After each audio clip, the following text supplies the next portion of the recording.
Hey everybody, welcome to Xcrawl Live. I'm DJ Cyclops, and tonight's the first in a 2-episode tourney. 2 teams, one tonight and one in 2 weeks. Both of them going to be attempting the first level of the Anaheim Xcrawl by Brendan LaSalle. I know you want to get to the action as bad as I do, so let's kick it to the green room. Hey everybody. Ooh, let's get music going too. All right, let me turn on the desktop audio, make sure. Hello team. How you guys doing? You ready?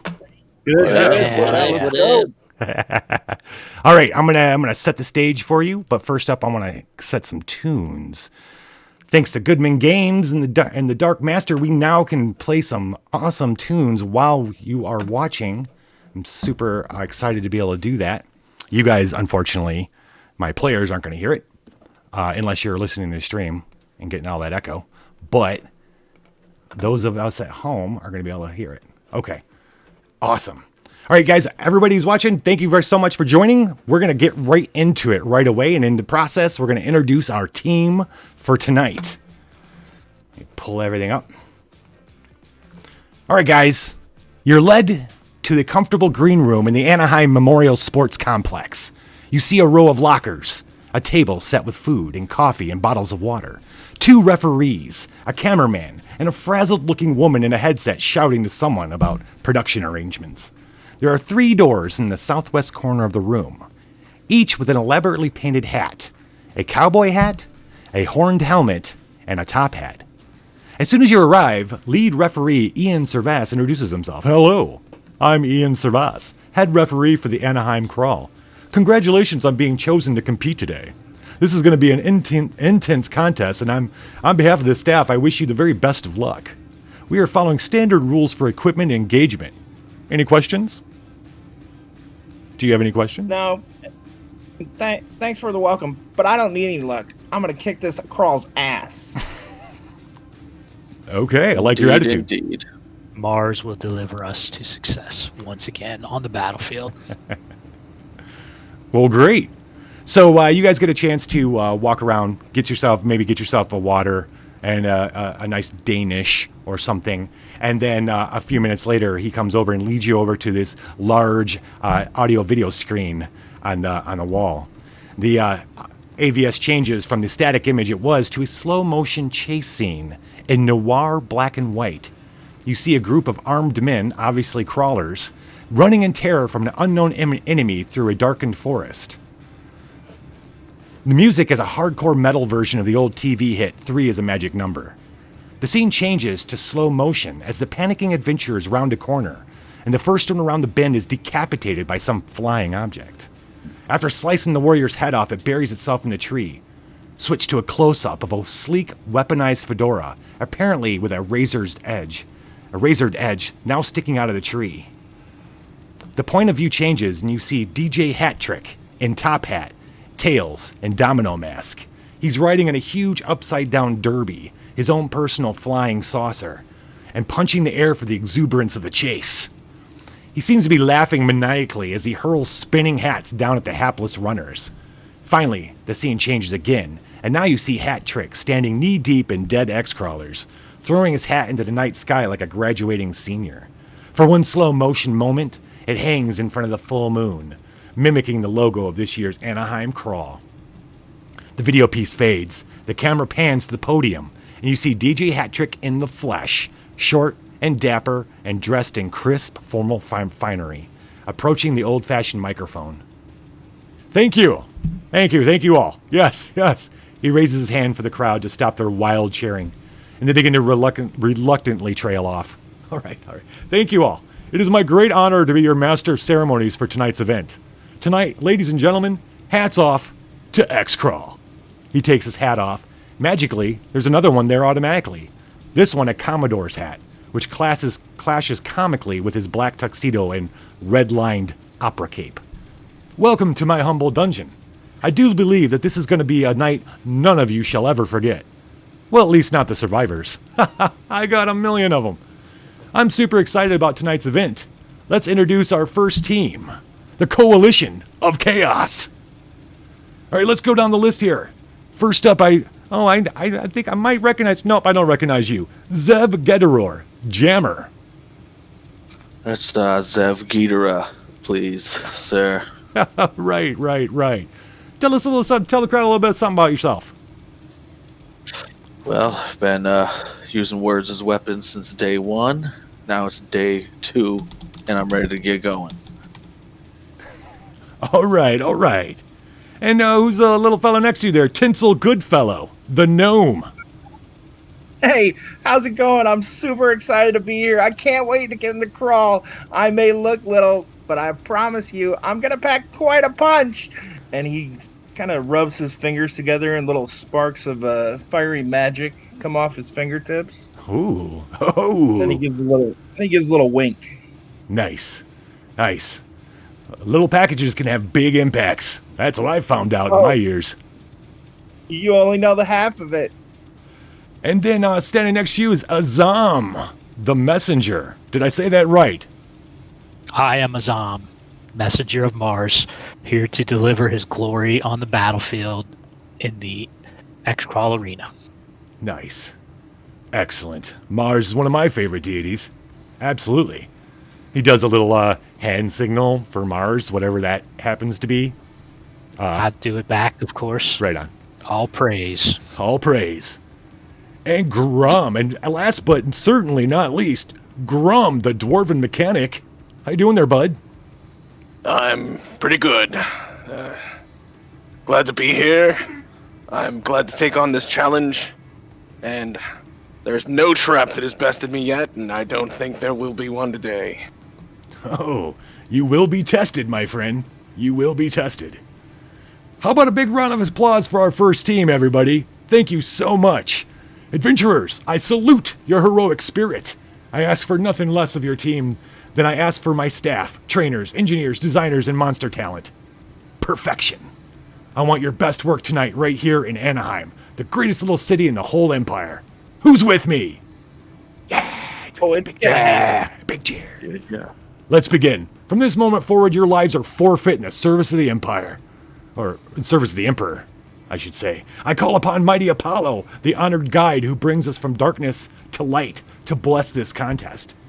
3 doors, heroes. Only one leads to the dungeon. Which are you going to choose? The lights dim on the stage and the darkness morphs into the moon and top hat looking logo of the crawl. The DJ gives you the big thumbs up. You're set to begin the dungeon. So guys, you got 3 doors. What would you like to do? I mean, they're clearly trapped. I'm going to check them for traps. Good idea. Wise Okay. man.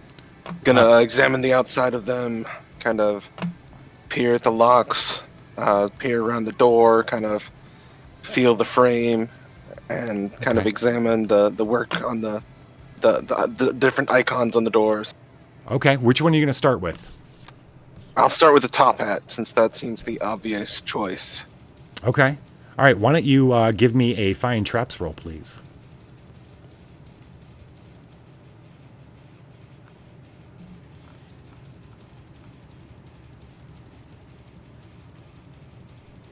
Yeah. 16. Yep. You look at the seams, and then you don't see anything out of the ordinary. It looks like a normal door. Which one you want to go to next? The horn. Okay. Same roll? Same roll.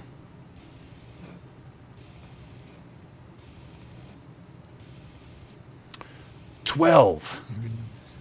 Are you happy with that roll?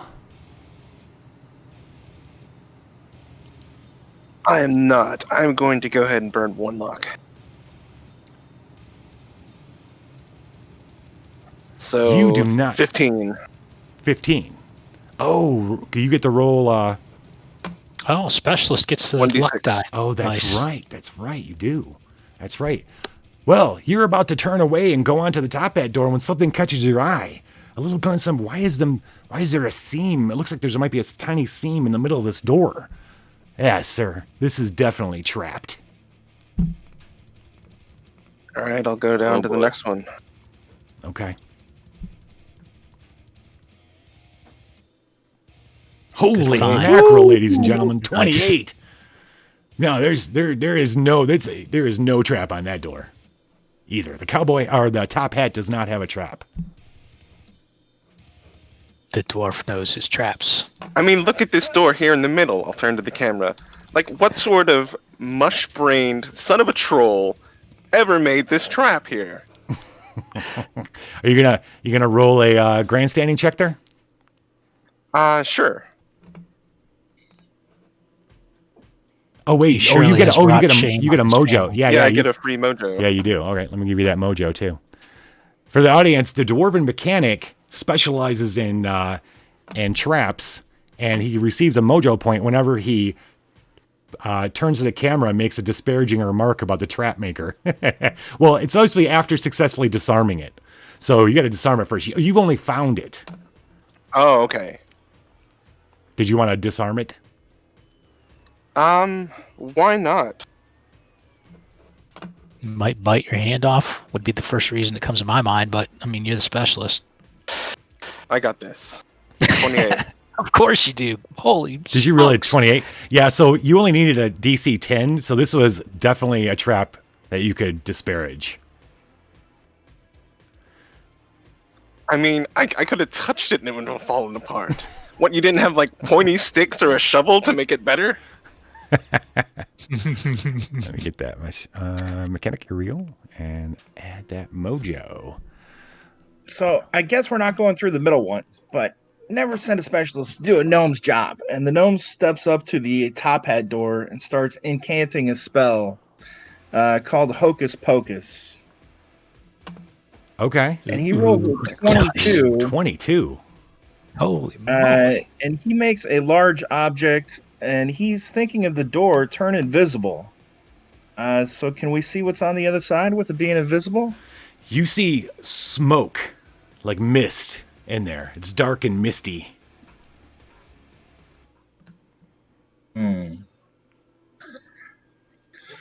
All right.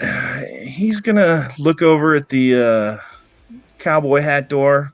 He's going to, well, let's see what's behind this one. Hopefully it's not that same stupid smoke. 21. That's a large object again. So Yeah. he's going to make that cowboy hat door disappear also. You see a hallway. Well played. Yeah, totally. You see a hallway going down there, leading on. And then it turns a corner.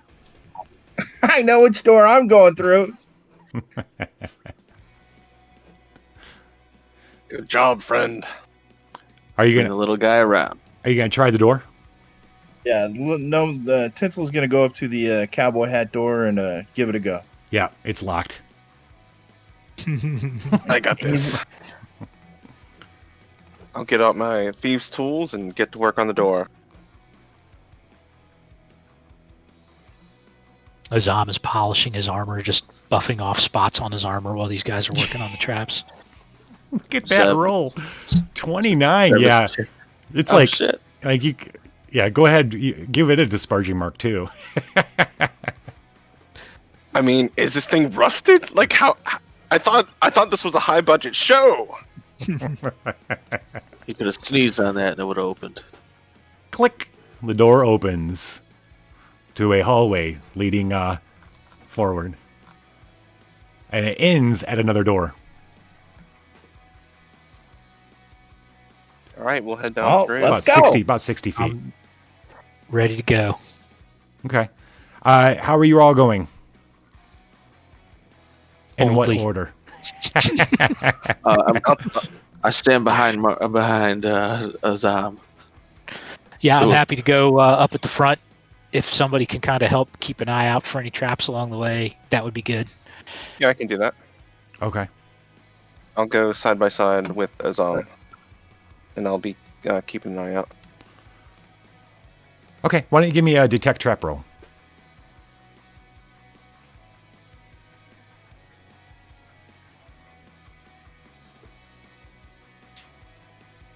Nice. You scan the hallway, and your dwarven nose there's no tingling. Yeah, there's nothing. There's nothing here. You're good to go. You get down to the door. Who's going in first? Should we take a look? Or you looked at it for traps? Is that what you were just doing, Grum? Yeah, I would look through the area. Yeah, I'll through go the ahead area. and try the handle then. It opens. Click. Opens up. It opens to It opens to an arena room with full stadium seating. The crowd of American aristocrats and wealthy businessmen and their families and hanger-ons cheer politely as you make your entrance. The room is a maze of elaborate machines that would look right at home in a Victorian science fiction novel. The room is loud with the clanking of machines and the occasional hiss of ventilating steam. In the center of the room is a giant cylinder, more than 15 feet in diameter and 20 feet high, with various hoses, wires, and tubes leading from the machines to the huge tube. Behind it is a 20-foot high stage, set to look like a sort of control room. On the center back wall is a bank of 7 levers, right there behind that scientist fellow. Currently all in the up position. Standing before them is a balding human wearing complicated goggles and a lab coat over a checkered green suit, in an antique style complete with wet waistcoat and silver watch chain. As you enter, he calls out, his voice booming from hidden speakers. "I have no peers present here. No man amongst you is fit to judge the mighty art that I have wrought." Then he pulls the first lever, cackling, and a huge right leg of some kind of armored mechanical giant falls into place inside the tube. The crowd cheers wildly. An air horn sounds. Okay, so what we're going to do here, we're going to put you guys on the map. This is the front part of the room. There is the middle, and then there is the end where the scientist is, and he's right over here. He's back here with the levers. I'll bring him on in a bit. So, how do you guys want to approach this? And I'm just assuming right now where you are, but was it the dwarf that came in first, or was it the messenger? I think the messenger. Okay. So how do you guys want to enter this room? One lever has been pulled. Oh, we definitely don't want him to pull all the levers. Actually, you know what? Let's roll initiative. Let's do that first. I'll roll for the scientist. It's like he's got an 18.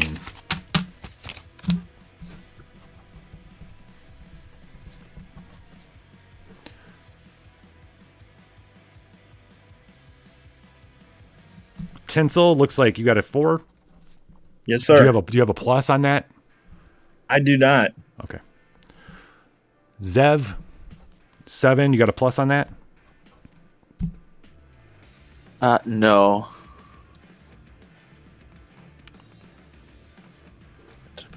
Oh, actually, that's supposed to be a +1. Hey, thanks for the bits, Legio Necros. Thanks, buddy. R.I.P. Yeah, that's reverse. Sorry, it's supposed to be a +1. Okay, so you're 8. Legio Necros says, "I want to approach it with extreme violence." All right. Who we got left? Messenger, what did you roll? 10. Azam with the 10. And then 13. Grum. Okay. Fleet-footed dwarf. You don't hear that very often. All right, we're going to count the scientist. His first move was what just happened. That's how we're going to start this for you guys. So, Grum, it's on you.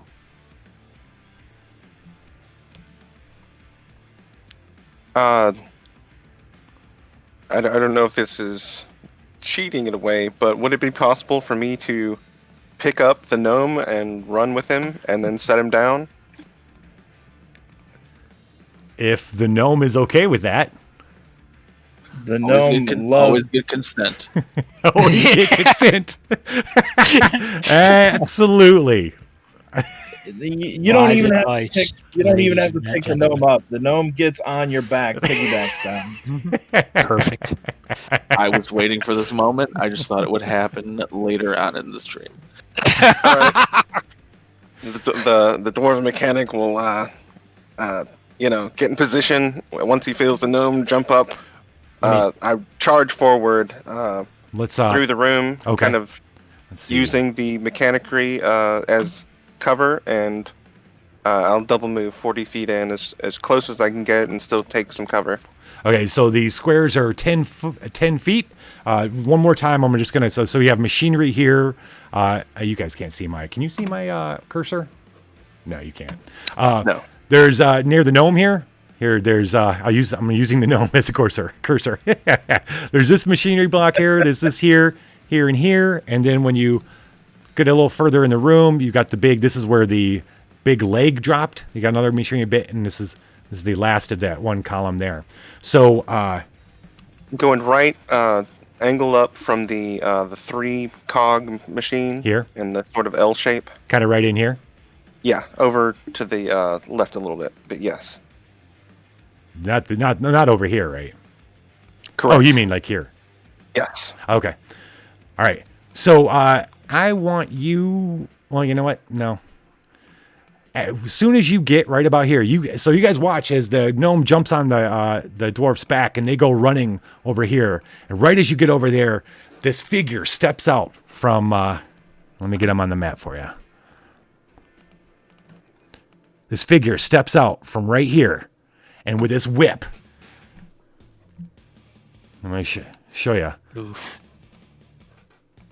Yes, Surprise. It's a steampunk ninja rodeo clown with a whip. Excellent. With a whip. Steampunk There you go. Wait. Ninja Road. Awesome. That artwork's great. Wait. Yeah. Thank you, Brendan. That's awesome.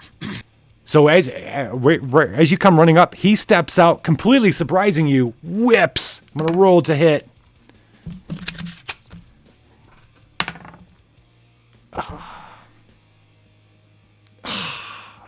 Does a 9 hit? No, it's unfortunate. All right. You finish your move right about here. You skid to a stop as he whips, and you just hopped over a little bit as the whip passes by you. He's just giving you a signal. Whoosh, but now you're up close, and he goes to reaching for his steampunk dart gun he's got in his belt. All right. We're going to roll initiative for the rodeo steampunk ninja rodeo clown. All right.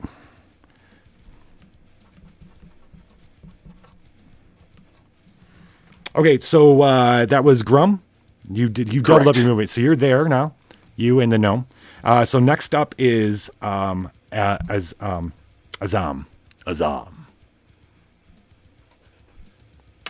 I am going to... I can only move 20 feet, so that's 2 squares on here. I think I am going to shout at the scientist to cease the machinery, and I'm going to take my sling and toss off a stone and see if I can't hit him. And then after I attack, I'm going to step up behind that machinery that's just 2 squares up in front of me there in the center, kind of where those guys are fighting. Kind of try and take some cover behind there, I guess. So you're thinking you want to get up in here? Yeah, I think it's a good idea. I'll go up in there. So what are you yelling to the scientist? Say, cease your scientific machinations, evil man. Whoops, that was the wrong roll. That was a damage roll. Sorry. What are you going to roll? You're actually rolling? Well, I was going to make a sling attack. I was going to try and sling roll attack. to Okay, attack yeah. with a sling. Perfect. So you're running up here. Before I What's stepped up there. What's the range on a sling? Do we know?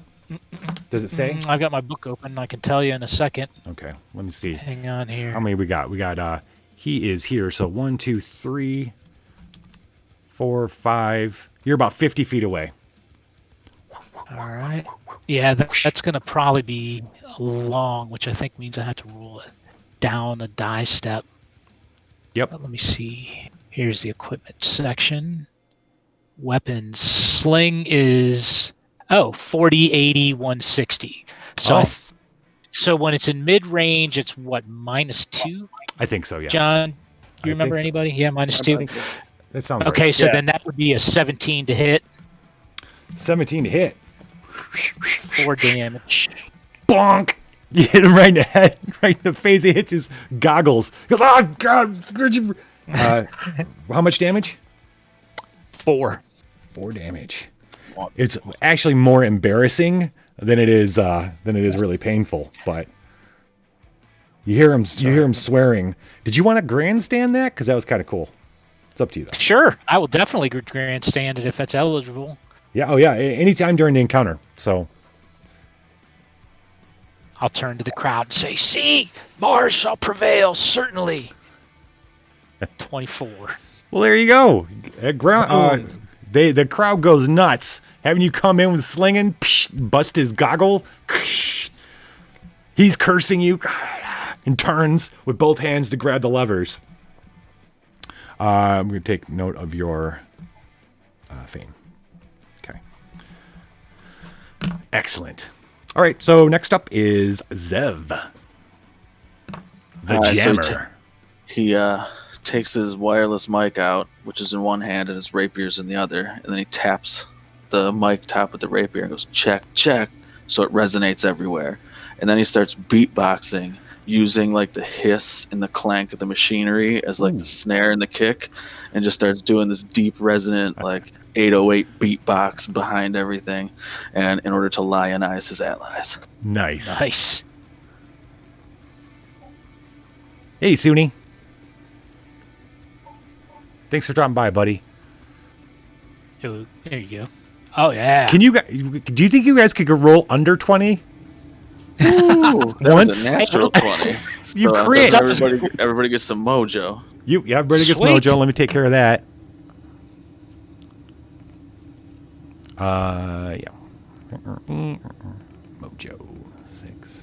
Yeah, I thought the same thing, Lich, but when you figure most of these special things have your level added in, and with level 4 being level 4 characters, we're getting plus 4s. And that's all true. And with the 20, that gets you guys, or wait, 26 rather, that gets you guys +2 to attack rolls.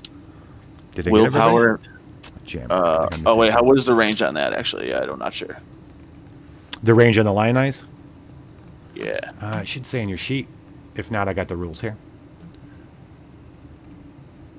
Doesn't say it, does it? No, it doesn't say a range. No. No, you know what? No, the range has to do with as long as they can hear you, they're within range. And because you have the microphone and you're hooked up, you're within range. All right, so every guy's +2 to attack rolls, +1 to spell checks. Oh, nice. Crowd's loving How much on this. will? Oh, +2 is also for willpower and and reflex. Yep.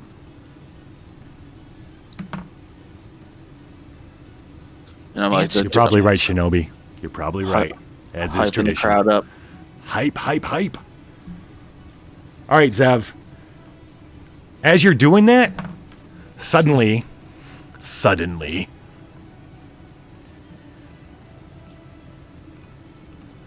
another rodeo clown steps out from here, aims his pistol at you, this weird hissing pistol with a hiss. This dart comes jetting out at you. 14, 19. Does 19 hit? 19 does hit. All right. Doing 4 points of damage to the jammer. All right. So, last time that happens. Unfortunately, interrupting your sweet beatboxing. He kind of looks at you like, "Sorry, dude. They're just working." He thought it was pretty sweet too. Meanwhile, another one comes running up. What's he gonna do?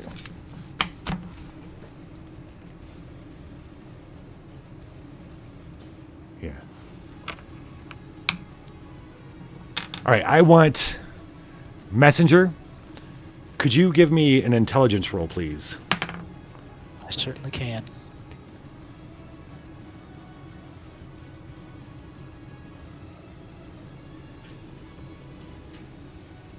$17.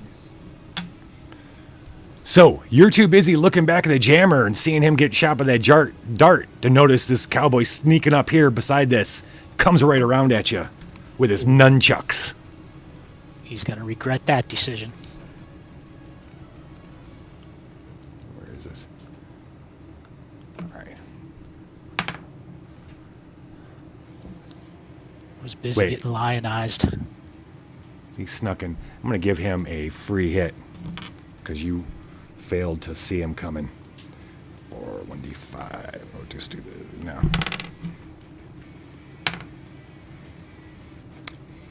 8 points of damage. So you turn around just in time. You turn around just in time as a jammer. Your spidey sense tingles a little bit. You turn. You take a nunchuck in the face. Damn.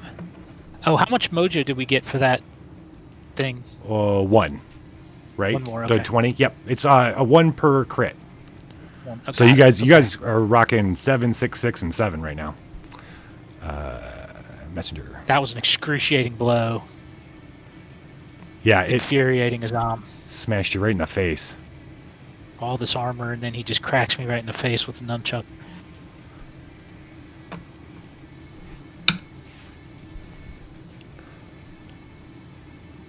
Okay, we're gonna go ahead and pass this turn on to the gnome. So Tinsel is going to figuring the dwarf had some good movement going, some good rushing forward, and then was abruptly halted. The gnome is going to climb up onto his shoulders and launch himself off straight at the head of this rodeo clown in front of him. As he's pulling out his short sword, he wants to kind of launch his whole body at the gnome's head, hopefully knocking it backwards and kind of landing teabag style on his forehead while he slams his short sword into the forehead of this clown. Is that your signature move? No, that is not the signature move. Bloodthirsty gnomes are my favorite gnomes. Just saying. Yeah. Oh man, even with an 8, that's only going to be an 11. Well, what I was kind of thinking about having your first roll in an acrobatic move to see if you pull okay. off. So that's 11 for the acrobatic roll. Okay, I'd say you got to him. You're flying at him, for sure. Flying up. So go ahead and do an All right. attack while you're flying. Land Jeez. that teabag maneuver. 24. Jeez. Jammer, do you want to luck this? Influence the damage roll yeah. with some luck or mojo. Well, yeah. I'm going to, let's see. Oh, don't forget the bonuses that we have coming from Lion Eyes, too. Oh, that's true. I added the 2 on there already. Oh, sweet. Yeah, let's just throw some, did you roll the, I didn't There's, do a damage there's- roll. There's no bonus to damage, right, for the Lion Eyes? I don't think so. I think it's just I don't stealth think checks, so. right? No, it's just attack rolls, but I was going to give you some mojo for the damage roll if that's Oh, possible. nope, it's not. But only attack roll, right? Yeah, it's okay. only skill checks, attack rolls. All right. Yeah. So regular, that'd that's only That'd be going crazy to be in retrospect. what? It's gonna be 0. Awesome looking attack, 1 point of damage. 1 point of damage. So you land on him and kind of slide down him. you're sitting there like really close to him at his belt, as his hands reaching down and grabbing his pistol of his steam gun, actually now he's moving over to his nunchucks because you guys are so close, and you're right there looking at his hand. You hit him back a little bit. Knocked him back just a tiny bit. All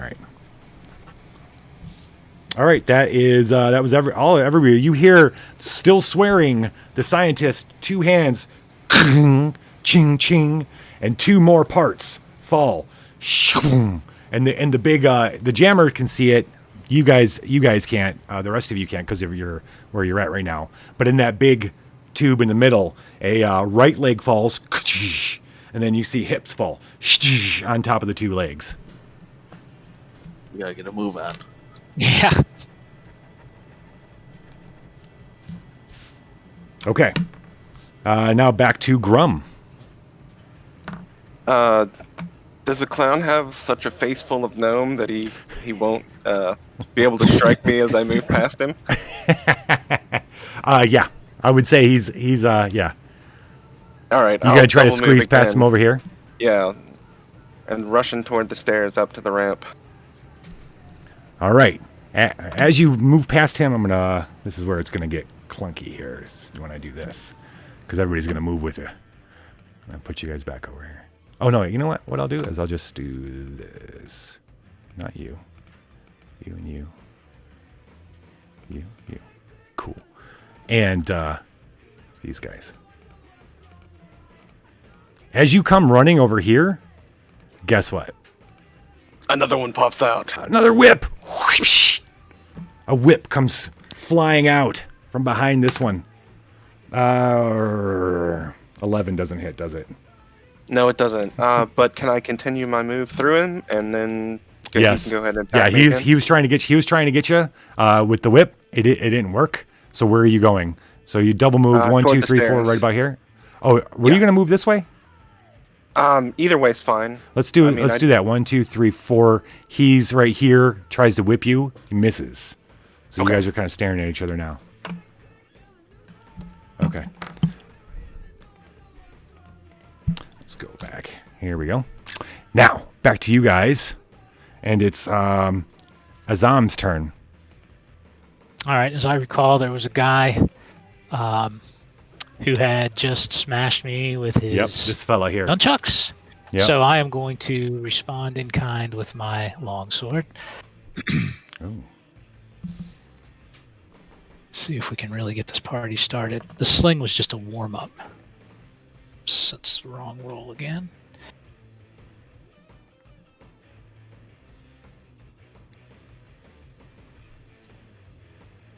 Sixteen. 16 hits. All right. 8 damage. 8 damage. Boy, you respond in kind. We'll let that stand. That's plenty for now. You totally slice into his arm, part of his chest. His arm falls limp next to his side. Luckily for him, he's a lefty.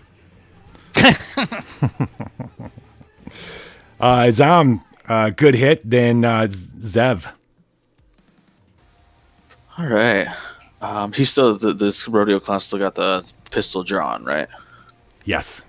Yep. All right. In that case, I'm gonna try to step in and close the distance on him while he's got that drawn, since I have my rapier in one hand. I'm just gonna try to slice him up.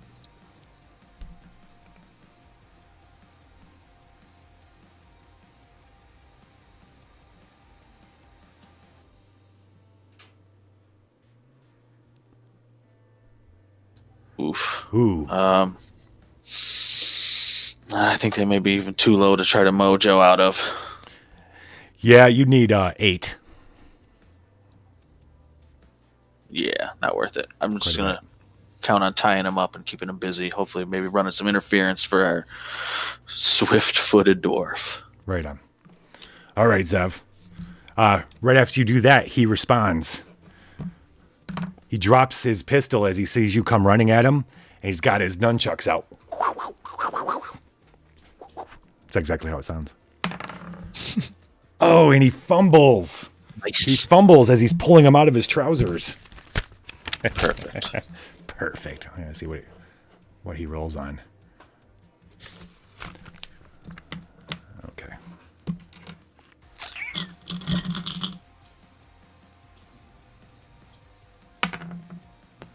Maybe you should pick to one genre, sir. So when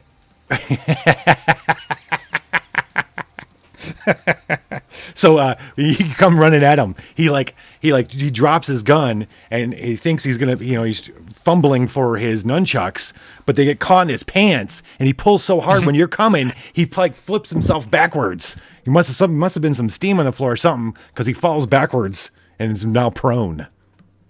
Yes. He's gonna have to waste an action to stand up next turn. Okay, the one that is right here, that is in front of you, Messenger, he swings with his nunchucks. Jeez, boy, do I roll bad. Holy mackerel. 10 doesn't hit, right? Nope. Clink. All right. It's all right. He took out a third of my hit points with that blind smash in my face last time. So. Yeah. All right, and no trouble. The clown moves back. No, he's gonna reach down and try to pick you up. I'm still on his head, aren't I? Oh, well, I had you slide down him. Like, you hit him, and that was what kind of did the damage, and then you slid down him, so your head's kind of like right there at his waist. Okay. You're like right in front of him. He's gonna pick you up. He's gonna pick you up with the intent to throw you. Let's do a contested strength check. Reverse teabag maneuver, huh? Yeah. Classic reverse teabag.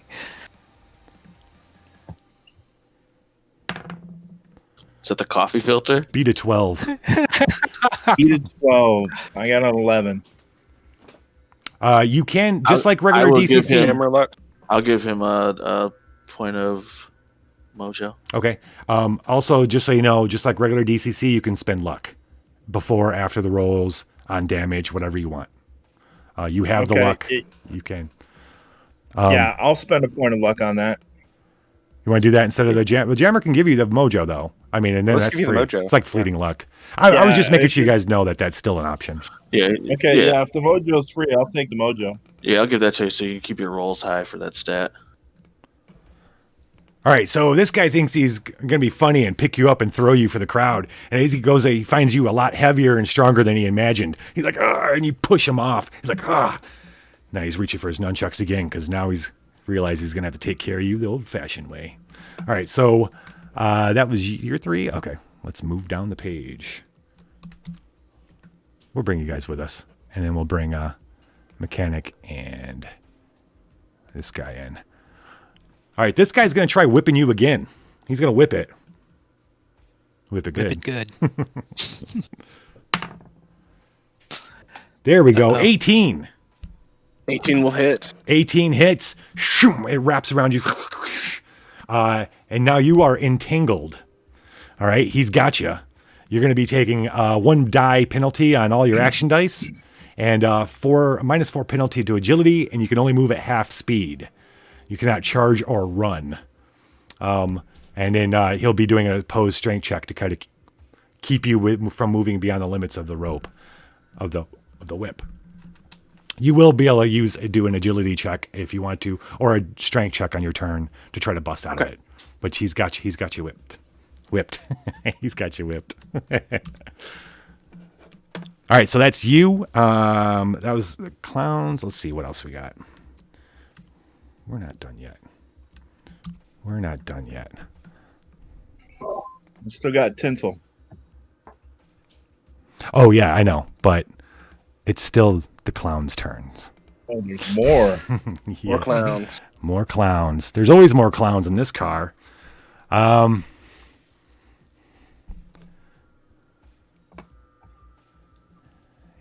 You guys see this. We're going to go ahead and come out of hiding. Oh, snap. Oh, Another one moves around from here. He moves down into here. Let's see. He can't get he's going to get a good shot at. He's going to, let's see, they can move 30. Good. 1, 2, 3. Okay. He's going to move here, which puts him at about here. The other one isn't there anymore, is he? unless I killed him, I think that's the right way. No, he is there, yeah. There's no good way he's going to move here. You see a guy moving, and he moves over here. He's gonna look around and try to shoot the jammer with one of his steam-powered dart guns. 30 feet range, 1, 2. Oh, he can't. He's waiting for a good shot. That's all, though. That's all you see. So we are now on the gnome. How far is the dwarf from me? The dwarf is 1, 2, 3, 40 feet away from you.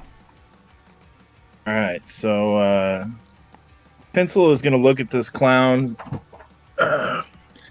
He's and kind of flip him the double bird, and then kind of weave his hands back and forth into magical symbols from that, and incant some magical words as he casts Hocus Pocus on the dwarf.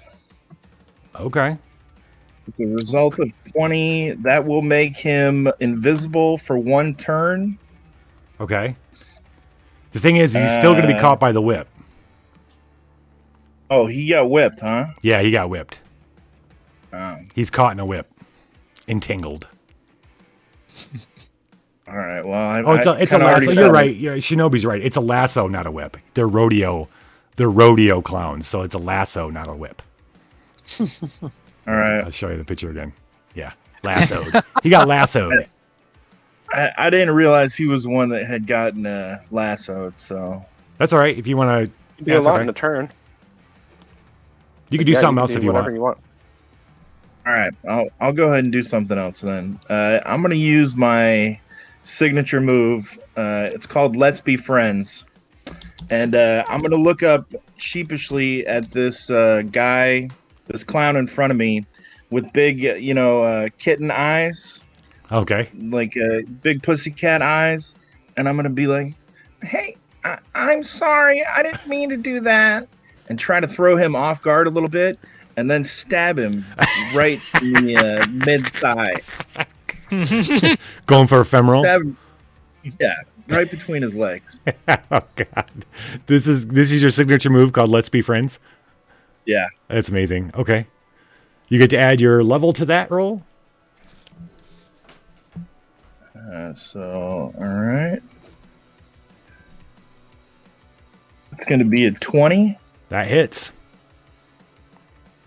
Do you get to add anything for the damage or no? No, you don't get to add anything. For damage. For a signature move?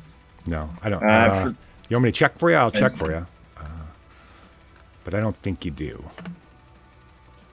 Not very strong on the damage rolls today. Just 2 points.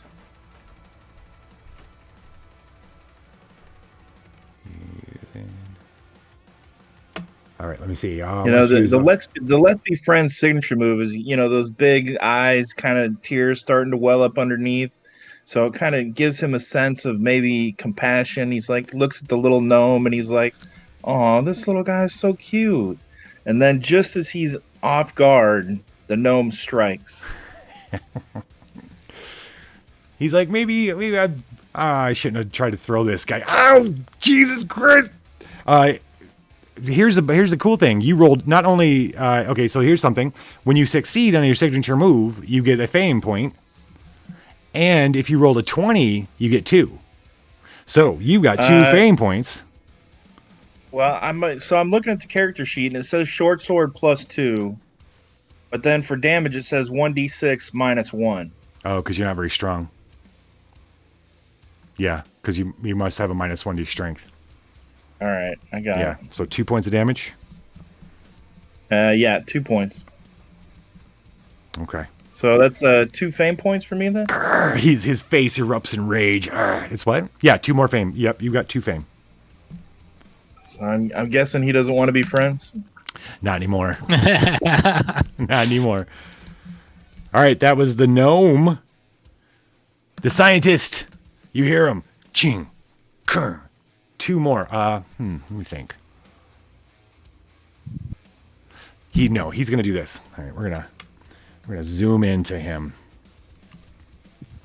I'm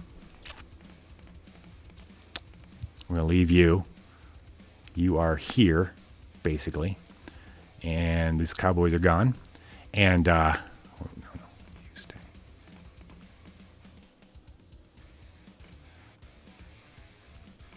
All right, where's my mad scientist? There he is.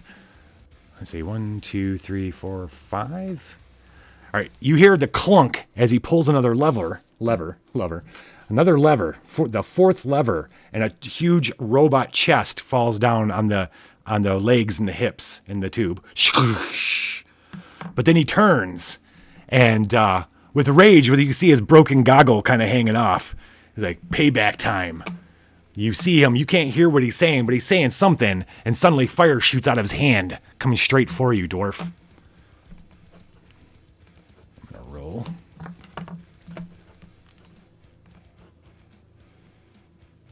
Oh, I gotta grab the book too.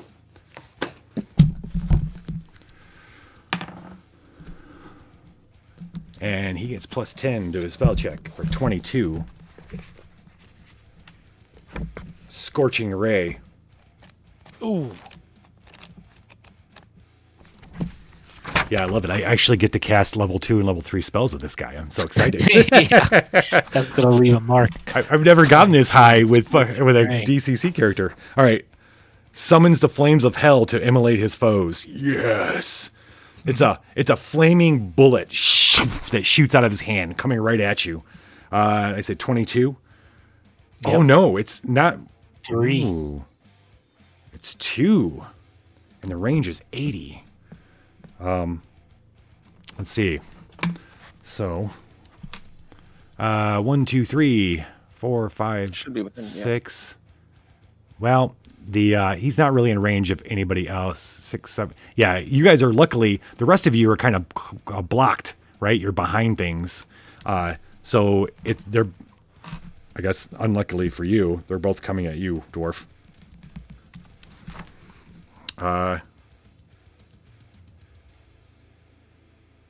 Okay, here we go. You ready, messenger? I am. Coming my way? Oh, dwarf. The dwarf. What's that? The dwarf or the messenger? No, I mean the messenger because you're going to need to heal somebody. Oh, Because yeah. I'm doing 2d10 plus caster level damage here. Oh, Jesus. Two bullets, flaming bullets, come shooting out to get the lassoed dwarf. And let me make sure I got his spell level.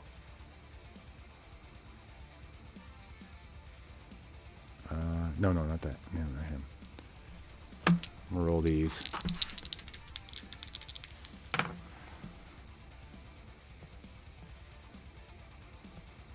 Huh. 6 points of damage.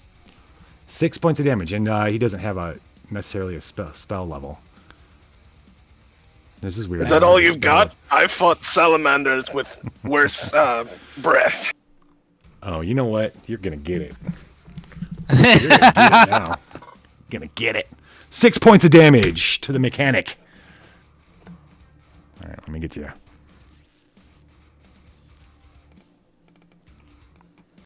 Putting you at 25. All right. He goes to cackle, but when he sees that you're not falling, he kind of he turns back to the levers. And now, Grum, it's your turn.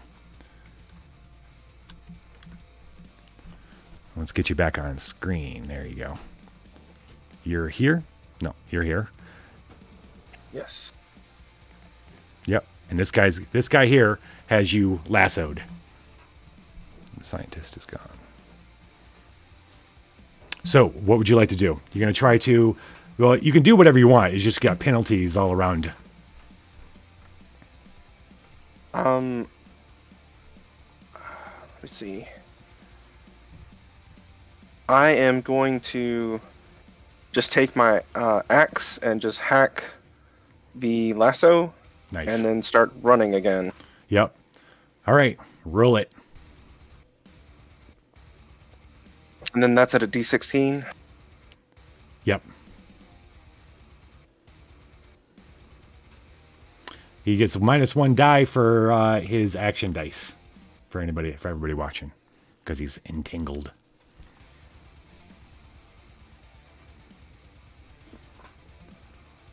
$14. You strike. Go ahead and roll damage for the lasso.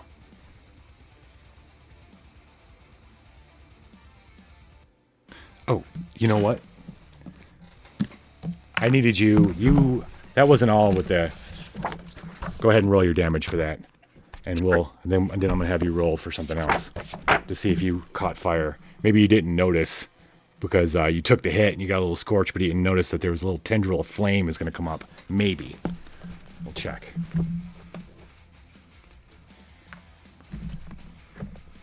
Was that 2 How much damage did you roll? 3. You slay. You take out your axe. To the dismay of the steampunk ninja rodeo clown, you cut through his lasso, and give me a. I think it's one second. Wait, where'd you go? All right, I need you to give me a reflex save.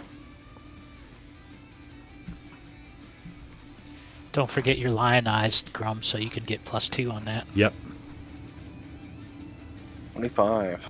25. Nice. Jeez, why don't I even try? Okay, with standing there with this big scorch mark on your armored chest, you cut through the rope, and now you're ready to rock. You gonna go running? Yeah, I'm gonna go running. 1, and 2. Just because of the reflex roll, like I've been burned so many times, I got this down packed. So I go into sort of a roll right before I hit the stairs to put out the fire. Awesome. So you ducked down, stopped, dropped, and rolled to the stairs. Nice. Exactly. Nice. All right. That's where you are then. And we'll take you off for now and kick back to the front. And it is Azam's turn. Azam's turn. All right. Zom is starting to feel a little bit beat up, and he can see we got more battling to come. So he's gonna put one hand over his chest and call out a prayer to Mars in an effort to heal himself. He's not using his signature move just yet. We're saving that one for a more dire situation. All right. So with the 15, that would give me 3 healing dice, which I'll roll in a second. But as a bonus action, with the other hand that is not clutched on his chest, he's going to take just a full-fisted, unarmed punch right into this other guy's face. If it's just unarmed, that's just going to... Wait.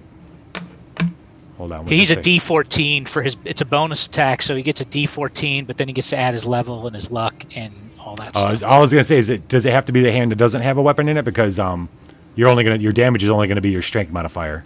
It's going to be 2, right? It's got to be... I believe it's got to be a punch. I don't remember the rule. Well, I don't have the rule book, but I think... I do. It just says bonus melee attack. Yeah, it does. Healing. So let's check it. I got it right here. 2-fisted. A messenger is a combat healer. The gods reward their team spirit with the ability to heal, not just in combat, but during actual hand-to-hand engagement. You can make a free 1d14 attack roll against an adjacent opponent with a one-handed melee weapon on a round when they use their lay-on abilities on an ally. I don't have a one-handed weapon. My sword, I believe, is two-handed. Isn't it the longsword? Oh, it is. One-handed. Oh, longsword. Longsword's one-handed. Yeah. Yeah. Oh, okay, cool. Yeah. All right. Well, then he's going to go ahead and use his longsword. I don't know why it just has to be an ally. I think it should be you two. Well, it's okay. Actually, so that's the whole thing. The gods reward your team spirit with the ability to heal, not just in combat, but during hand-to-hand. So it does make a point that it's when you heal an ally, you can do it. So I can't do it when I do myself. So. I think, yeah. Okay, can I retcon that heal then, since I misunderstood that? I would just attack. I would not have healed. I thought I was going to get a free punch. No, absolutely. So we're all learning the rules here. Exactly. I'll go ahead and do a regular longsword attack then, and then let me put in the extra 2. I forgot to do that last time for the lion eyes. 9. You need a 15. I need a 15. Yikes! Yep. I don't have that much luck to spend right now, so we'll probably just let that one stand. Okay. All right. So you go to swing. He ducks. You hit the machinery beside you. That was Azam, and now it is Zev. All right. Zev's signature move involves hitting people while they're down.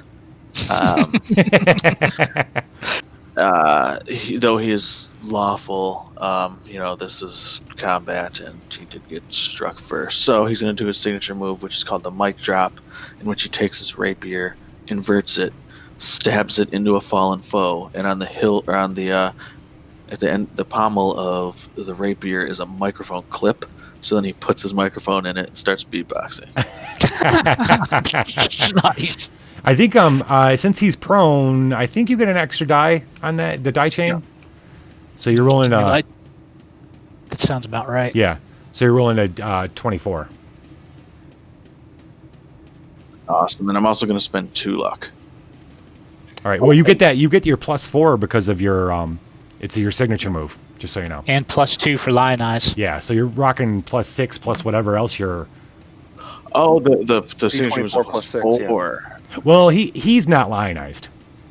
He's not. Yeah, he's the jammer. I'm sorry, I forgot. He's the one who. Yeah, but okay, so you got +4 with your rapier, and then you get another +4, so you're looking at a +8 right now. So yeah, you want to add your luck, wait whatever for the you want. result. D24 plus 8. Yep. I think you can spin it on yourself. Oh, geez. Nice. 31. You kind of hit him.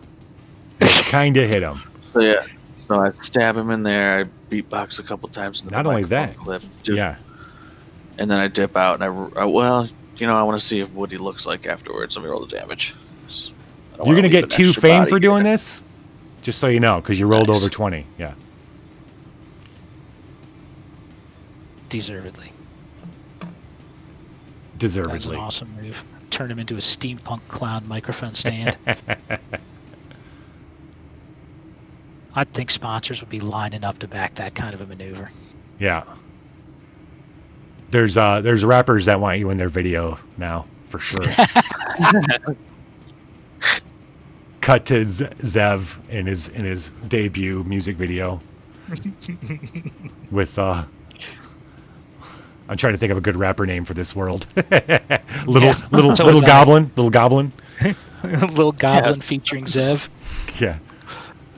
All right. Well, 4 damage. He smiles and his gold tooth glints.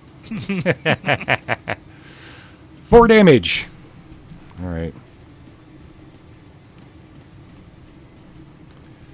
Ooh, you hear a oof when you get down. You hear like you hit bone. Well, okay, maybe not bone, but you hit something good. You hear him go oh when you pull it out. You pull out your rapier. Are you back up, or did you just land on him and stay down? You just like land and get back up. Is that what you're doing? Yeah, because I was gonna see if I was gonna. I'm gonna end up staying there to see if he gets back up. Though. You hear a honk. You hear a honk, like a deflated honk. Stabbed him right in the horn. I mean, does he look like he's gonna get back up? Oh yeah, he's getting back up. He's getting back up for sure. Okay, then I'll stay there. He's gonna move as fast. He's kind of crawling, scuttling back, and getting up right about here. But he's not going to be attacking this round. This guy. I'm gonna try to close the distance on him, though. Sorry, so I can in my move action. I'm gonna try to close the distance on him. Actually, you get you're gonna get an opportunity attack on him. Because he's trying to disengage. He's trying to get some distance between you and him. Like he's trying to back up as quick as he can and get up. So go for it.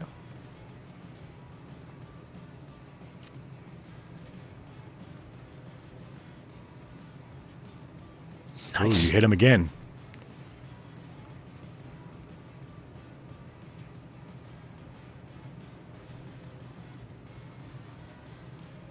Two damage. Get back here. All right. You skewer him again.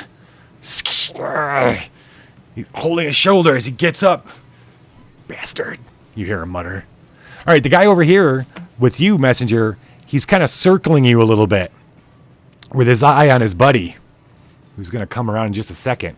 While he's doing this, though, he's swinging at you with his nunchucks. Fantastic.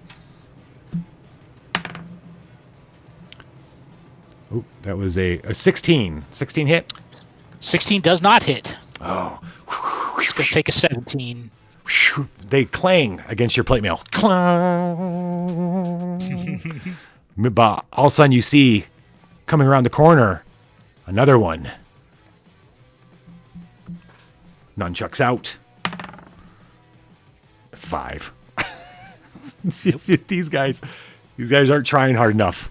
They're getting fired. He got his one free shot in. That's it. Yeah. No more. The other guy, dong, hits the other side of you. They're playing you like a drum, but they're not too happy about it. All right, Gnome. The one here. Let's see. You tried to do. Oh yeah, you stabbed him in the thigh. Yeah, he pulls out his nunchucks and swings down after a couple flourishes. Does 17 hit? 17 hits. Ooh, knocks you upside the head. 2 points of damage. Okay. Just skims your head.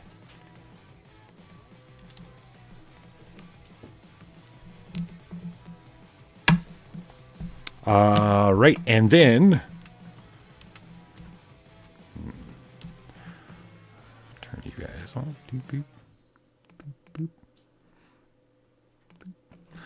Oh, no. I want to do this. There we go. All right, dwarf. You've got this guy over here. Not that guy. And the mechanic. He's going to try to whip you. Oh, no. You not whip. Lasso. You broke his lasso. He's pulling out his... no. He wants to get up in your face. He's going to run over to try to stop you. Actually, he's going to grapple. He's going to run and try to grab you to keep you from going up the stairs. Let's roll a contested strength check. Right. Beat a 11. I am going to use 2 mojo.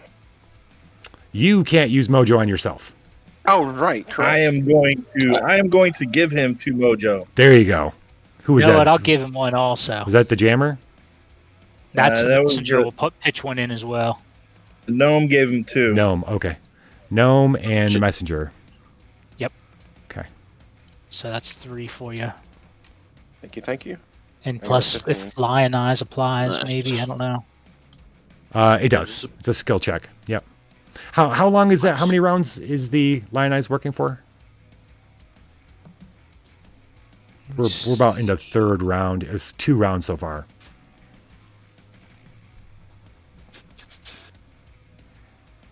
To be honest, I'm not sure we rolled it. Plus level and rounds. Oh no, 5. It just says 5 rounds. Oh, okay. It's static. There 5 you go. rounds. All right. We got 3 rounds left. Did you roll a 15? I did. So he goes to grab you, slip through. His hands slip on the thing. As you race up the stairs. That's when you see yet another come running. He's matching you, running up the other set of stairs on the other side of the room, looking over his shoulder at you, trying to match your speed to get up on the platform as well. All right. And that puts us at the gnome. So the gnome is going to he's going to try to draw aggro from the professor up there on the walkway. Hey, dumbass, look at me down here below this little clown guy of yours. Why don't you come down the steps and take care of me yourself? Because this guy isn't doing nothing for me. Come on, let's go, pal. And he's going to try to aggro Okay. and draw that guy down there. Do I get is there +2 to the skill checks with the lion eyes? Yep. Would that count for Yep. the aggro? Yep. Sure would. Basically, I you're will rolling give him, like 2 mojo. Okay, so that would be a 17 total. who's giving the mojo? The mechanic, and I was supposed to have 8 because I got 2 from the lock and the trap, and then the 20. Got it. Okay. So you're at 6 now. You gave him 2. And Tinsel, with all that, you got to roll a 15? Yes, sir. Okay. 17 total with the 2 mojo. Gotcha. All right. I got to roll a 17. He's getting +6 to this roll. And that one. You guys all lose your mojo. No. Ooh. He lost all his mojo. All right. Oh, does it have to be one of us rolling the one, or just? Oh, no. anybody I was rolling? just kidding. I was just messing Okay. with you. So you hear him cursing. Who said that? Who said it? He comes over and he sees the gnome. He's like, he starts shaking his fist. You. Give me an intelligence check. Gnome? The gnome? Yeah. Let's see. Intelligence is going to be straight, so it's a regular 1d20. It's a 10. Okay. Never mind. Okay, so that was your. Oh, is that all you're doing? That was your turn, right? Are you moving or anything? No, I'm going to stay. I like kind of having. I don't want to get our other guy hit by 3 people, so I'm going to kind of block off this Okay. back to back. Okay. Appreciate that. The scientist hits another lever and then turns his attention to the gnome. A right arm falls down in the tube, attaching to the incomplete body of the giant robot. Okay, then he's going to, let's count up how far away you are. 1, 2, 3, 4, 5. You're only 50 feet away from him. So, reaching my bag of tricks. Yeah, okay. I'm rolling. Son of a... Okay. I'm still hitting. It's just gonna not be very impressive. Are you attacking Tinsel? I am. You attack at 1 die lower on the dice chain. Let me re-roll that. 1d16. But You're I'll right. take that too. Yeah, the 2 works. Yeah. So instead of re-rolling, I'll just take the 2. It's plus 10, so he's still gonna. You can take a chance. I'll give it to you. Do you want me to take a chance rolling the d16, or do you want to take? He's gonna just make the spell check. No, I'll take the 2. Yeah. So he in his rage, he slams down a lever and puts out his left hand, says a word, and his little dart goes a little green glowing dart. The crowd starts laughing, and he starts shaking his fist at the crowd. You take 1 point of damage. All right. The gnome is just gonna start bursting out laughing hysterically. Is that all you got? I knew you were just as teeny and flaccid as these clowns you got. And he's gonna taunt some more. Do you want to make that a grandstanding attempt? Or you want to wait? Go for it. No, I was gonna wait. Okay. Go for it. All right, we'll make it a grandstanding attempt. Okay. You get to add the lionize to that. So and that else to give him is. mojo. Let's see. Grandstanding is +4, +6 with the Personality line plus class level. Nice. You made it. The crowd, you taunting him, and the fact that his little magic flaccid magic missile, the crowd is up and cheering. It's almost too What loud. does the grandstanding do for us? You get a fame, and Nice. it translates to points and the scoring too. Got it. Yep. You currently have 3 fame. Jammer has 2, and Messenger has 1. By my records. Correct me if I'm wrong, anybody. Okay. I did the grandstanding at the door when I got the lock, or the You did, and you made it, right? Or the disabled trap, rather. Yeah. Let's not forget that. That was a 1. Okay. All right, and Grum has 1. Okay. That was Scientist. Now it's back to Grum. All right. Am I within range to charge? Probably not. Let's bring you. You are here. You were here. And let me clear up all these guys and put the Scientist in. No, I'll run up to just a block away from him. Yeah, Double 1, 2, 3, 4. So 2, 3, 4 here. You can move 40 with the double move, right? Yeah. Yeah. Okay. So that puts it was 1, 2, 3, 4 here. Okay. He sees you coming. He looks like, oh man. He looks at you can see he's obviously like he wants to get these levers pulled. But there's only 2 left. All right. Now let's go back. I'm coming for you, you wee soft babe. That's just rude. All right. And now it is Azam's turn. He's got right, 2 on him. I'm going to just keep working on the guy that I have been fighting against thus far. Okay. I think. No need to change targets. Holy moly, a 10. We need a 15. I know, so Yeah, I can't afford 5 luck right now. We'll have to go with another miss. Oh, wait, that would be a 12, actually, with the lion eyes. Mhm. Yeah, I still gotta let it stand. Totally ineffective. All right. You swing. He dodges. He does this kind of cartwheel. You hear as he does this cartwheel as you swing out of your way. He's over here a little bit now. All right, that was Zev. The jammer. I mean, I'm having a big problem with this fella, so I'm just gonna keep stabbing. Listen here, fella. Ooh, let me. Is he still down? If he's still prone, you might get something. No, I think he scrambled up, or at least tried to. You're welcome But, to drain my mojo. I'm just. Yeah, use some of mine if you need to. You know, I'm just gonna Lich, spend can we use one. mojo on damage also, or No. No. So, Zev, I don't think you. emotional do it. What's that?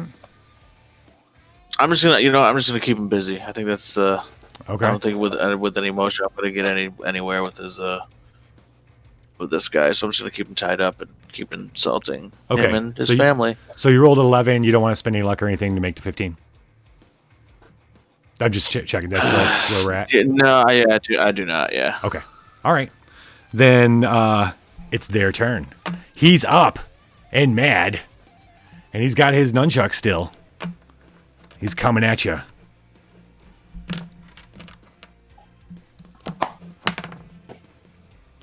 He crits. He crits, ladies and gentlemen. Let's see. Try to fall towards me. finally got a good roll? Tied up Yeah. at the moment. I can't move, but if you want to fall within arm's reach, I'll try and help. Perhaps I should have spent that luck.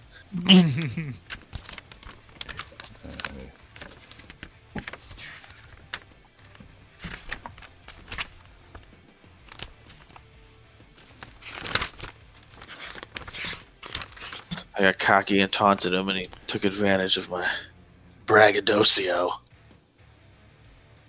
Here we go.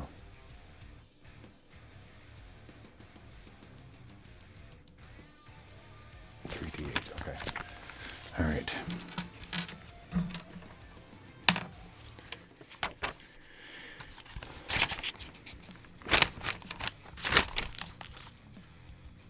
And I rolled a 5. Oh, he comes forward. He's got his nunchucks go.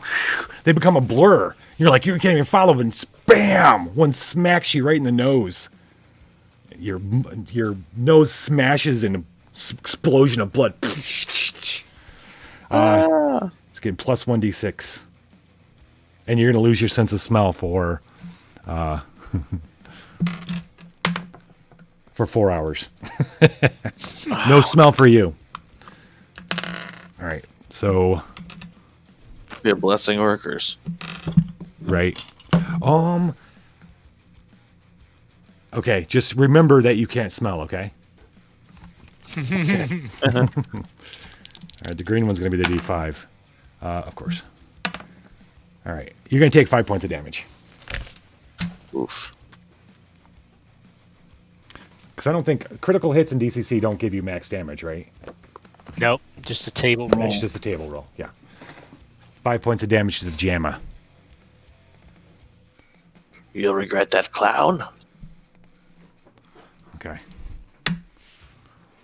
All right, and now the two that are circling the messenger with the flurry of nunchucks.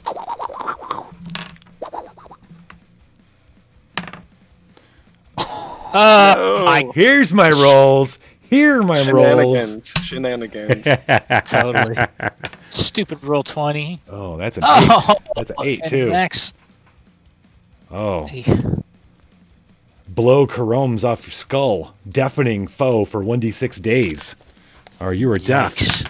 for 5 days. Jeez. We have to remember that. Oh no. What? But it's only another d6, so. Of course. Oh Ooh, shit. 8 points of damage. I had to Total? reroll. The one's only a d5. 8 total. Yep. 8 total. Okay. 8 total. Yeah, one's supposed to be just a D5. I don't have a D5. I don't know where my D5 went. That's cool. All right. I just was nervous when you rolled that other 8 first. Yeah. If it all added up, I would have been down. 8 damage. Oh, yeah, you are low. I am extremely low right Yeah. now. And we got another one stacking you. I That was know. just one of them. You're trying to keep track of both of them. One comes out spam up beside your head. The other one, 14. I don't think it hits. No. Right? No. Miss. The other one clanks against your armor. Luckily, the one hitting your head shifted your body over, so missed. The other one missed. Clong. And then we got one in front of the gnome. He's gonna hit you. Yes, 20. Unnat 20. Unnatural 20. Dirty 20. All right. 1d5. 2 points of damage. Glances off your shoulder.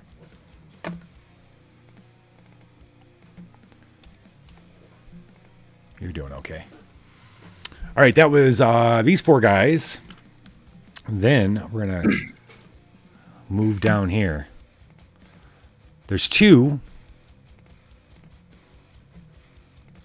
There are 2 that are... Yep, him and him. He is actually down here, though. No, he's here.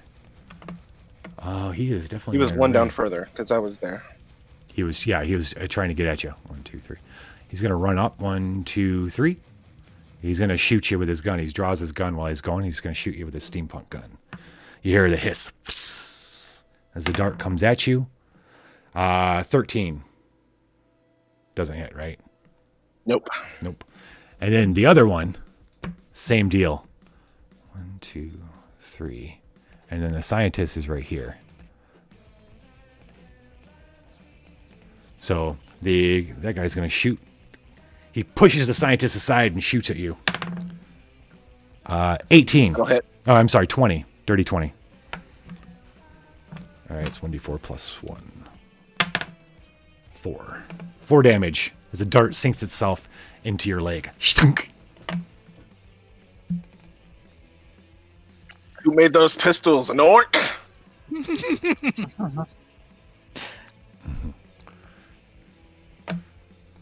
21. Okay. And that is the clowns. Let's hear it for the clowns. And now it's Azam. Right? No, not Azam. I'm sorry. It's not Azam. It's the gnome. The gnome. Yeah. How far away is the scientist from me? This 50 feet. 50 feet. Perfect. Still laughing and giggling, trying to keep the scientist's attention. I'm going to cast Jinx. Okay. And let's see. The Lion Eyes is still in effect, and it's +1 to spells, right? Yep. I'll give you 2. All right. I'm going to use... I'll give you 2 after the fact, Mojo. Yeah, if you can do that, I will take it. 17. I'm going to use 3 points of luck to bring that to a 20. Okay. The scientist is going to lose an action, but can defend himself. Okay. -1 on all attack dice for 1 round. -1 dice on all savings throws. -2 on spell checks. He drops 1 item Nice. that is held, and non-magical armor malfunctions. -2 AC. Ooh, that's a great spell. That's a sweet ability, man. Yeah. Yeah. His his scientist outfit. And I will post those effects Okay. in the Yep. Goodman Games text. Got it.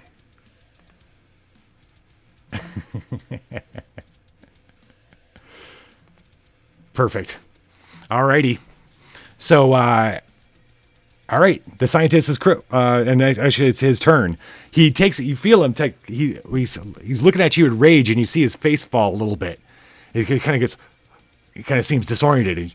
And when the ninja had pushed him back, he had come back staring at you, and he turns and looks like he's confused about the levers, like which lever. And finally, he reaches out and just pulls down one of them, and the left arm drops. But that's his turn. You hear the whiz. What? Thump. What? He still gets to pull a lever? He has 2 action dice. You took away one of them. That's why he was doing 2 at a time. All right, And I then, got you. then he was pulling one and shooting. So you definitely helped. I mean, he was gonna very well drop both of them this last turn. All right, but that's his turn, and we're in round 4 now of the Lion Eyes, I believe. And we're back to Grum. All right, I'm gonna charge the scientist. Did I let you go twice? Was that right? It seems like you just went. Yeah. No, I got attacked twice. Right. Oh, that's right. You're right. You're right. That's why we're down there. Okay. Yeah. Your turn. Yeah, I'll charge the scientist. Head down, and the minute I get there, I'll do like an axe uppercut and toss him off. Try to toss him off this rail. Ooh. Wait. Nice. Okay. All right. Hold on. Tell me that again. So you're racing up. Yep. Yep. And I'll try to Grab him and toss him. So the main thing I want to do is knock him off the rail. So I don't have to do the axe damage, but I'm basically using the axe to like uppercut him over the rail. Man, too bad you don't have a deed die. You know what I Yeah. mean? Because that's a mighty deed, right there. I don't know. I'll let you do it if you crit, or you can make it a strength check where you're foregoing the damage and grabbing him and tossing him. Yeah, that's fine. Yeah, Okay. that'll work. And I'm going to give him all 4 of my mojo. Oh. Okay. Oh, I guess I'll throw You can wait 2 till more after in then. to throw your. Yeah, you're right. I got 2 in the bank for you if you need it though. And did you get my one for my 2 that I spent last time? Well, I mean, I still have to roll better than that. So yeah, add 2 for me. So how much total does he have? 13. 13? Okay. Yeah. I have +2. Oh, I rolled 21. He's wiry. Wait, hold on. Well, still with his minuses from You're the on a jinx. -1 die on your savings throw. You're right. Well, it's not. It's a skill check, not a savings throw.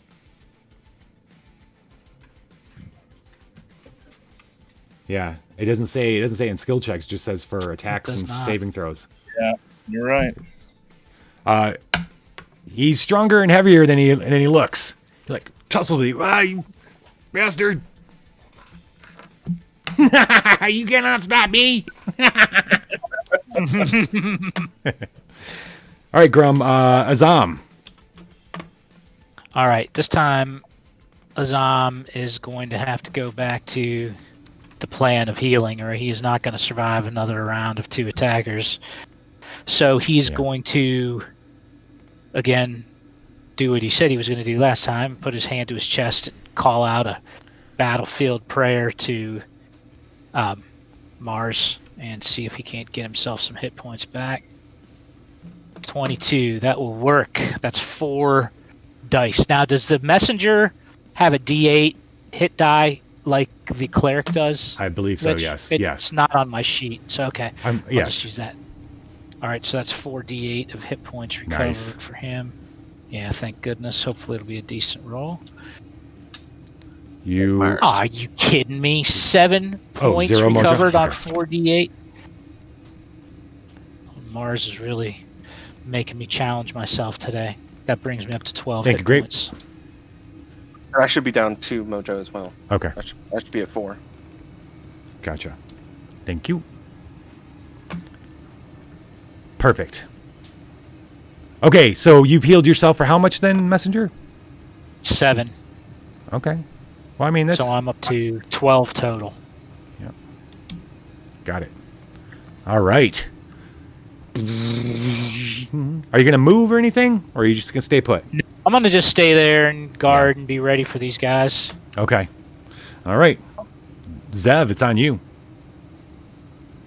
All right. I mean, I'm really letting my kids down if I'm sitting here going toe to toe with the rodeo clown, this whole jammeroo, and then don't make it. So, is there anything like in the terrain on either side of us that looks like, it's maybe contributing to the lever pulling? Like maybe if I damage some of this shit next to me, it could affect the levers up there, or is it just like all independent bits? Give me a, let's see here.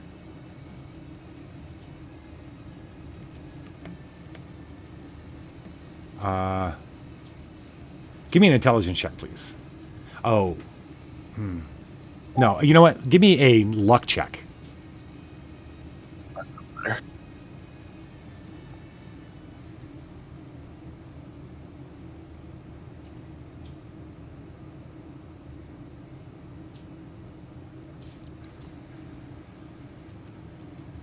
Ooh. That's under your luck? Indeed. All right. So you look around and you realize you remember this behind the scenes special on Xcrawl that you'd watched where they do stuff, not exactly this situation, but they do stuff. And you realize like those levers probably aren't doing anything. They're probably teleporting those pieces in. This is all stage dressing. So destroying, these are props.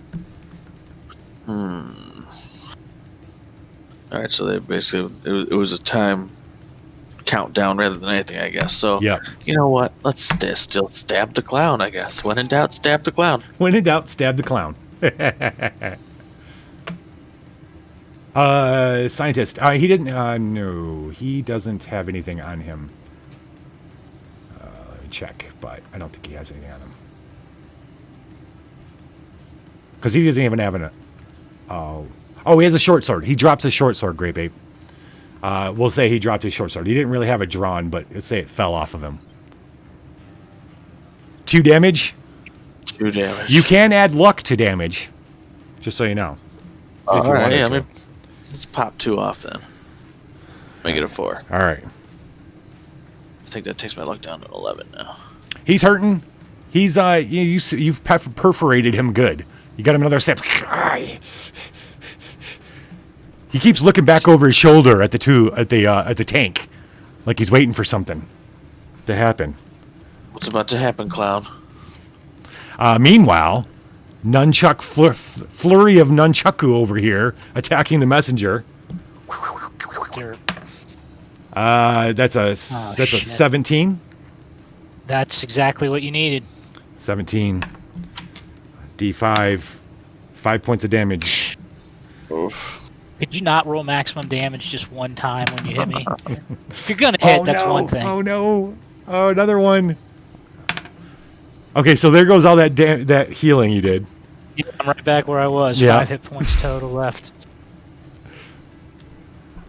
Boom, boom. That's all right. I'm No. keeping these 2 guys off the other guys, so hopefully they can interrupt this weird monster construction that's going on in the tube. Yeah, I think it's going to happen now anyway. Not because we didn't try. No, Gnome, you look over your shoulder, you see the messenger getting pummeled. But the guy, there's nothing you can do as this guy's right in your face. The same. Oh, but he rolled an 11.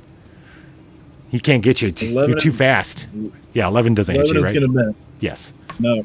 You're too fast. Shucking and jiving. That leaves the 2. Yep. That leaves the 2 way down here with the mechanic. On stage with the mechanic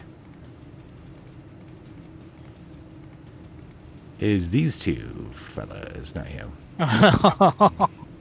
This guy, what happened here? A messenger. Get out of there, messenger. This guy shot from, he should be over here. He shot from here. This guy shot, and then you have the scientist there in front. Okay.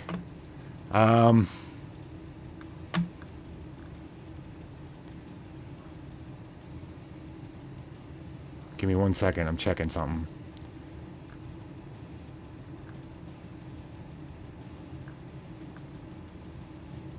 Okay.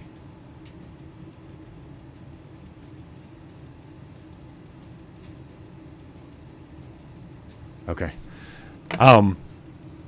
This guy here is running up and throwing that last lever. Shunk. A giant robot head with a cowboy hat falls down on the head of the robot.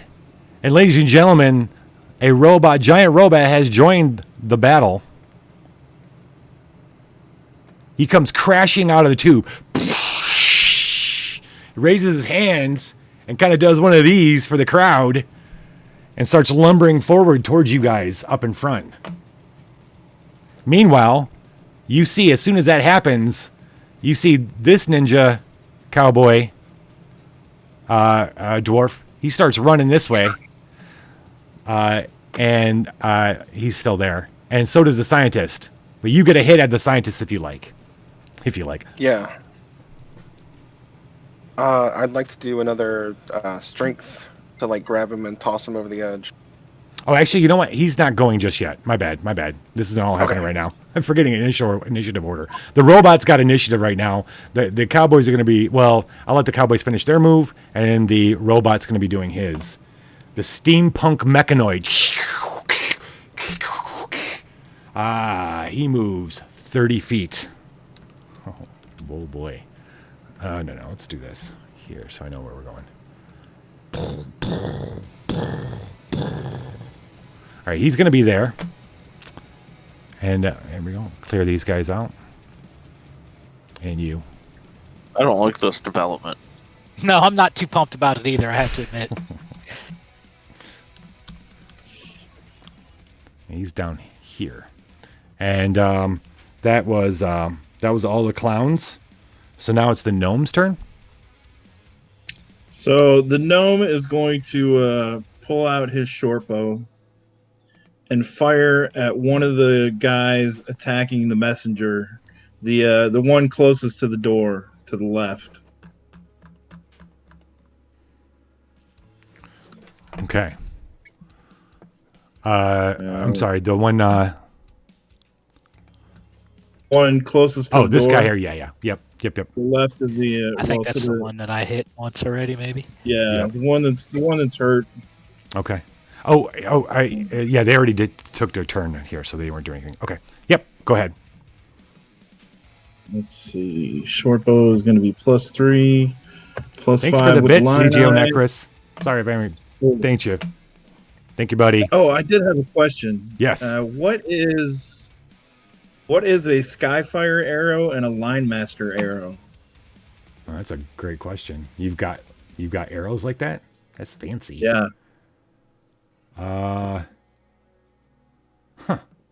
Let's look it up. All right, I got the book right here. Got 2 Skyfire arrows and 2 Line Master arrows. Yeah.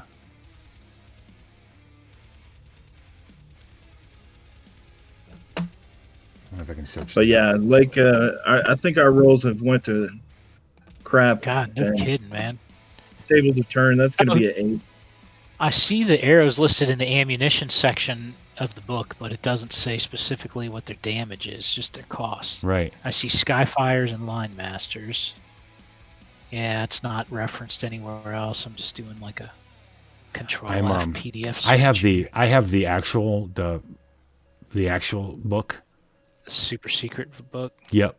And I'm looking now, but it's large. It's pretty big. Is it as big as the DCC RPG book? Oh yeah.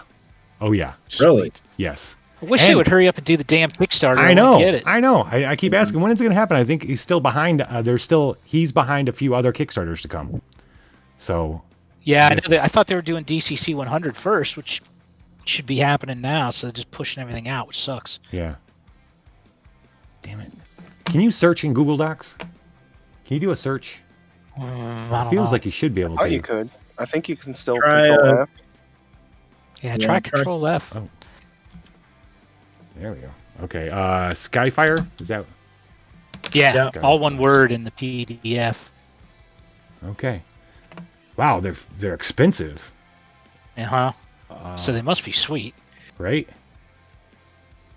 Oh, here we go. This is a here we go. This is a stocky arrow with a self-contained charge of standard alchemist fire. On a successful hit, it does 1d6 fire damage. In addition, the fire burns for one additional round for an additional 1d6 until the target takes a full round action putting the fire out. They have half the range of their standard counterparts and extremely fragile. Okay, and what are line master arrows? All right, so that should be line master right above it. Okay, a line master arrow allows the player to fire an arrow with a special 50-foot silk rope attached. The arrow itself is heavy, with special masonry barbs, sticks in the target if the damage roll is 4 or better. An embedded arrow can take 200 pounds of pull pressure before it dislodges itself. You can be swung on, pull a tiny opponent. Some Batman stuff. Yeah, that would not be the worst thing to shoot somebody in the chest with. Opens up so many possibilities. Thank you, Legio Neckers. So what do you want to do? Hey, thank you. I shot the arrow, a regular arrow. It was an 8, a miss. Oh, okay. But I am going to move 30 feet to the south.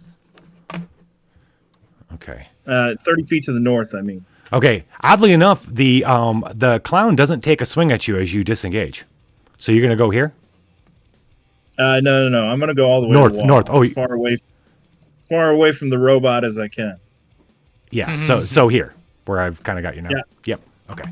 Exactly. All right. And oddly enough, like I said, the clown doesn't take a swing at you as you're going. In fact, you see his eyes. He seems to be looking elsewhere, to the left or to your right, as you're looking at him. All right. That was the gnome, and now it's the scientist.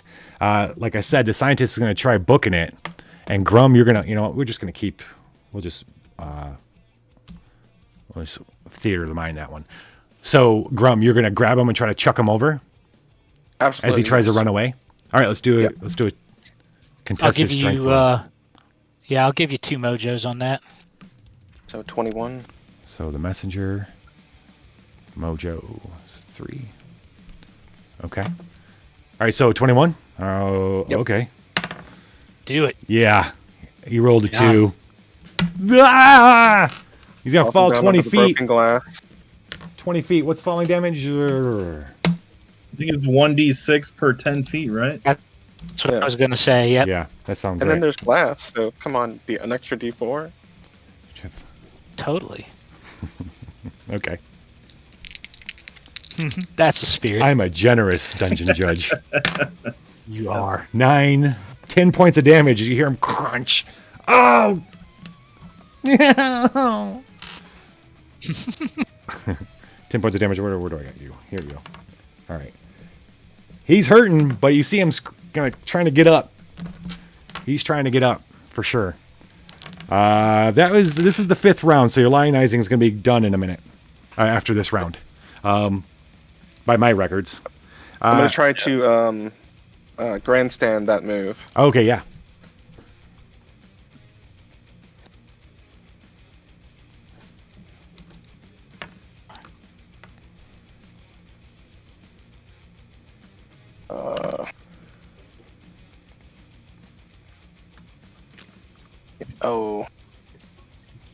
Only an 8. They didn't go for it. Only an 8. Yeah, they're too busy watching. The robot has kind of taken everybody's attention. They're like, this thing's it's how big is this thing? It's like a 10-foot tall, massive steampunk. There's hissing, but it seems to be sentient in a bit because it's like looking at the crowd and raising its fists and shaking them. They're all eyes are on it right now. It stole your show for a minute. But you do have your turn now, Grum. Okay. So the two, there's one clown right behind you who pulled that last lever, and the other one had gone running ahead of you. All right. I'm worried about the guy on the ground still. So is he prone? The scientist? Yeah, he's Yes. prone. He's prone. All right. I'm going to set off an alchemist charge and toss it down on top of him. Sweet. Okay.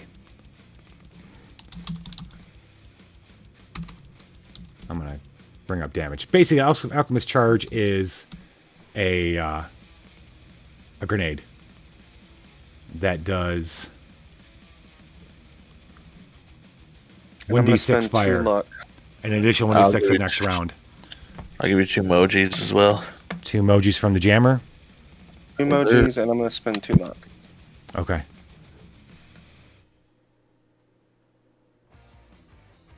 Was that a 2-hit roll? No, that's the luck roll. Oh, So 23 in all. what's the luck roll for? What are you trying to do? I'm spending 2 luck to add Oh, I to see. my, Oh, my to bad. hit. I got you. Okay. I'm sorry. No, it's okay. You're right. All right. So 23 to hit then? 23 to hit with the fire. Sweet. And then I'll yell, burn, baby, burn. All right. Why don't you go ahead and roll 1d6?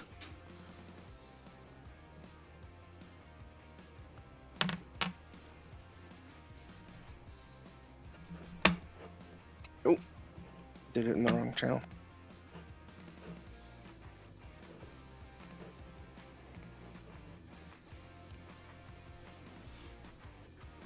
A whole 3. That's okay. He's on fire though. He takes 3 points of damage as he lights up. You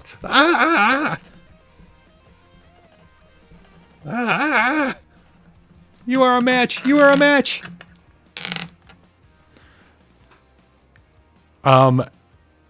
Okay, so that was you, Grum. Azam. Azam is going to probably just continue his prayer that he started on the last turn as he's getting beat up by these guys standing next to him, and call on Mars to help restore his strength.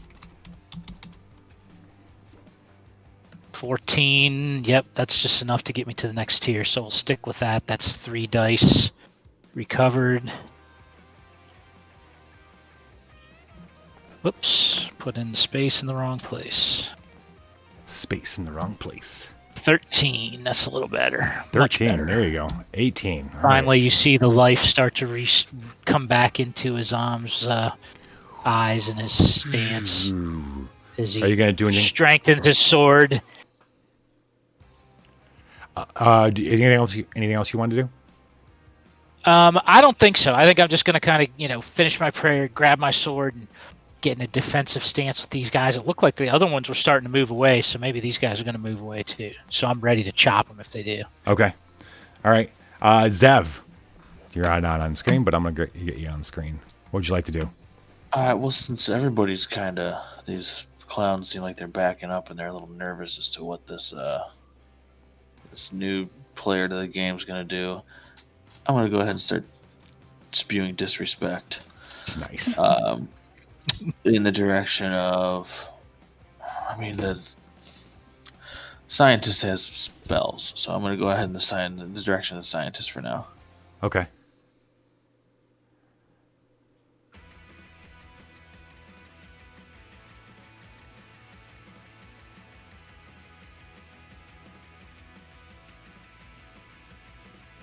Boom, so it's a 23 performance check. Nice. So he pulls his microphone out, taps it, and then just starts on a litany of lyrics insulting various members of the scientist's family, his looks, his choice of steampunk garb, and how lame that is. And he gets minuses. How much minuses? He gets -3 to attacks. Wow. And will saves for 4 plus 1d3 rounds if he fails the save. Oh, okay. Assuming. He's get to save. Is it a will save? It doesn't. I believe so. I Yeah, think so, let me yeah. double check. Yeah, it's because He's got a he plus gets 6. a negative to it. Yeah, he only got a 12. So Nice. So 1d4. he's hurt. I cut 1d4. deep. You cut deep. You cut real deep. 4 Hurt his plus feelings. Well, he just 4 got plus 1d3 rounds. he just got threw off the balcony, landed. He's just got a grenade chucked at him. He's on fire. You're on fire. You're burning him. You're burning him on top of him getting being inflamed. Yeah, he's having a bad day. now he's had his family and dress style insulted. Exactly. Are you going to do anything It else? was what you said about his mom that really got him. That's a full round action, so Cthulhu calls me. No, it's momentum. Yes, momentum has turned. I would say I think it's going to be turning again here shortly. Because it's the clown's turn. Okay. This clown that was watching the gnome run away. Let's see. What are these guys? These are 30, right? 1, 2, 3, 4, 5, 6. As he runs over here, gnome, you notice that there's a no-go door over here. No-go doors is if at any point you don't want to die, you run through a no-go door. But you run through a no-go door and you're disqualified from the tournament. And you're no longer on the team. But it's also for the help, i.e. the monsters, to go through sometimes too. This guy, if you want to take a hit at him, he's going to try to flip around and move around. Oh, actually, he's going to move. Yeah, he's going to try to disengage, Messenger. Do you want to take a hit at him? All right. Of course. I'm waiting for this moment. I'll give you 2 mojo. 25. Nice. That is a hit. These guys wouldn't be considered evil creatures, would they? Let me see their their My alignment. description says that they would be chaotic holy warriors, undead, demons, devils, or chaotic extraplanar creatures, or chaotic dragons. Yeah, they're just so unless neutral. they're an extraplanar, yeah, then nope, that's no good. So regular damage. Yeah. Go ahead and roll your damage. 4. 4 damage. Oh, you got on his way out there. You hit him really good. I mean, like, he's like, oh, he's slumping. He looks back at you in like a pain, like, oh man, just trying to get away from you. So it says 1, 2, 3, 1, 2. He rounds the corner though. He took his hit and rounded the corner. The other one, since I would say he's run at the same time, and since you were trying to hit the other one, you didn't get a chance on this guy. 1, 2, 3, 1, 2, 3. He's going over here. Meanwhile, Jammer, the one in front of you that you've been fighting, he gives one kind of like nod to you and starts running off this way. Do you want to take a hit at him? yeah, I'm gonna let him go. You're just gonna let him go. I'm gonna let him fucking go. Something's going on here. Exactly. I'm gonna let him go. All right, and then let's go all the way down here and get these clowns up. Yeah, they definitely know something we don't. Although I like stabbing enemies when they're down, there's something distasteful about when they're running away. Okay, so there's that guy and this guy. This guy's gonna 1, 2, 3, 4, 5, 6. He's running across the room. This guy's gonna try to take off there. What do you want to do, mechanic? Yeah, I'll go ahead and attack him. Okay. I don't think you've hit him at all, right? No. I feel like these guys are just like at work, so I felt like bad. Yeah. They are, actually. 2. But I mean, they will kill you if they had to. You know what I mean? They're like, it's to the death. 2 points of damage. You give him a good thwack I can as see blood, so yeah. You give him a good thwack, and on the back of the head, you see cuts. And he's bleeding profusely, but it doesn't stop him from running. 1, 2, 3, 4, 5, 6. He's running down the thing there. All right, those are those guys, and then it's gonna be the gnome. So we'll come back to you. Giant robot here. Cowboys running away. Gnome, you're here. What do you want to do?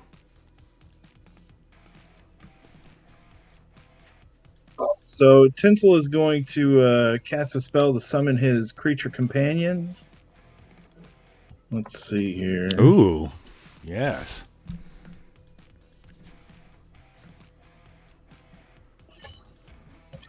Hold on. All right. So it's going to be a 1d20 plus. Let's see where to go. This is the last round for the Lion Eyes, correct? Yep. It'd be a 16 on the dice, which is creature companion manifest for 1d8 plus class level. Can be dog size. Yeah. So the Tinsel's creature companion is a marionette figure. And That's not creepy. Strings going up in the air, and an exact replication of the gnome. It's going to be dog size this round. It's got a little bit of an attack. Strong enough to lift a backpack, and it makes a decent sneak roll. Okay. Let's see. Oh, he's going to be there for 11 rounds. Okay. All right. That's a lot. You don't happen to have a little funny token, do you? Not for you guys. Well, oh yeah. Yeah, I could figure something out. We'll give him something. We'll just give you one of the cowboys. All right. And then I'm going to move 25 feet to the east. This way? To the right. Right, my east. Okay. All right, 1, 2, No, 3. the other way. My east. Okay. How about that? Perfect. All right. Perfect. All right. Awesome. And he's going to be right beside you? Yeah. Okay. For now, we'll just imagine him right beside you, but I'll get a token to him for him. All right, so that was the end of that round. Lion Eyes has worn off. You guys feel just like a tiny bit less cool. And it's the scientist.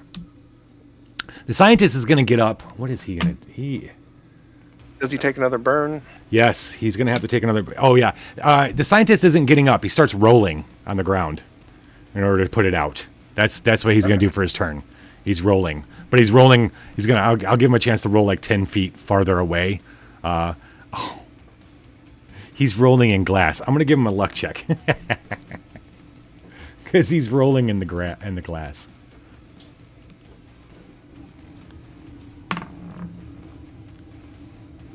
Oh. Yeah, okay. He puts out the fire, but he takes another 3 damage. Sweet.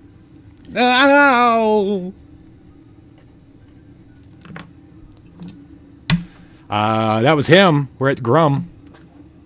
Would I be able to leap off the rail onto him and use him to break my fall? No, because he rolled away about 5 feet away, north. Okay. I mean, you could jump that far. Yeah, you want to try it? All right, we'll do an acrobatics check. But Okay. yeah, give me a good, decent, solid roll.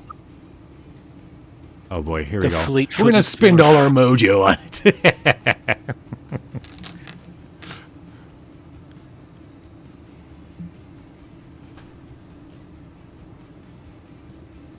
Oh man. Hey, Lich, while we're waiting, Tinsel meant to go the other way. I was watching the Twitch stream and it was delayed, so... Okay, that's fine. So, 1, 2, so you're like here, over by the jammer. Yeah. Yeah, okay. No problem. Okay, 19. Oh my gosh, you guys, if anybody's watching, Grum launches himself off the platform. Are you going like, how are you tell us how you land on top of the scientist? I want to land axe down, but just grind both feet into like his back as he's kind of rolling around. Yeah, see, because you're like, you got to be like 100, probably 180, right? You're a short dwarf. You're a dwarf. Right. You're thick. So, and heavy bones. My beard's at least an extra 5 pounds there. I'm going to say you do 1d10 points of damage. Nice. I mean, you're way That's a lot of heavier. dwarf landing on top of you. Yeah, so go ahead and roll it. I'll do. You catch him in mid-roll. You hit him on his arm, and you hit him on like his you hear the air go out of him, and it is his back, but you don't hear any crunching or anything. I'm gonna say he can't breathe the next turn. He's not gonna be able to cast a spell his next turn. If that's what he'd want to do. Azam, what do you want to do? Well, everybody is so that the clowns are all heading towards the bug out door or the no-go door. Mm-hmm. The robot is terrifying. I think I'm going to start to back towards my companions, facing the robot and scientist direction with my sword up, ready to battle, but take 2 steps back towards them. So, kind of here? Yeah, it's kind of sliding back in that direction, sort of grouping up Yeah. defensively with them. Right. That's it, And though? I guess I'll use Okay. use an action to go ahead and try and heal myself some more, Okay. since I haven't done anything else.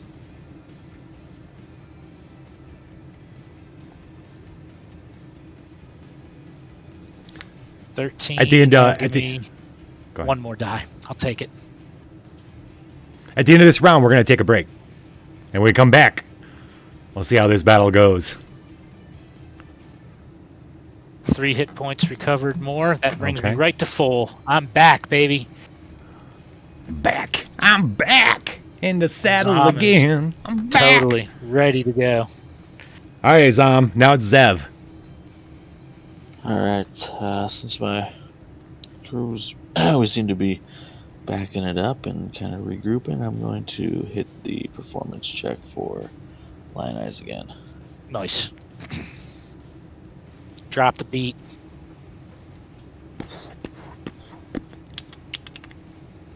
Ooh, I'll add a couple to that. You're going to add some mojo to that? Yeah, I'm going to bring it up to a 14 and Okay. give them +1 attack rolls and willpower saves. Got it.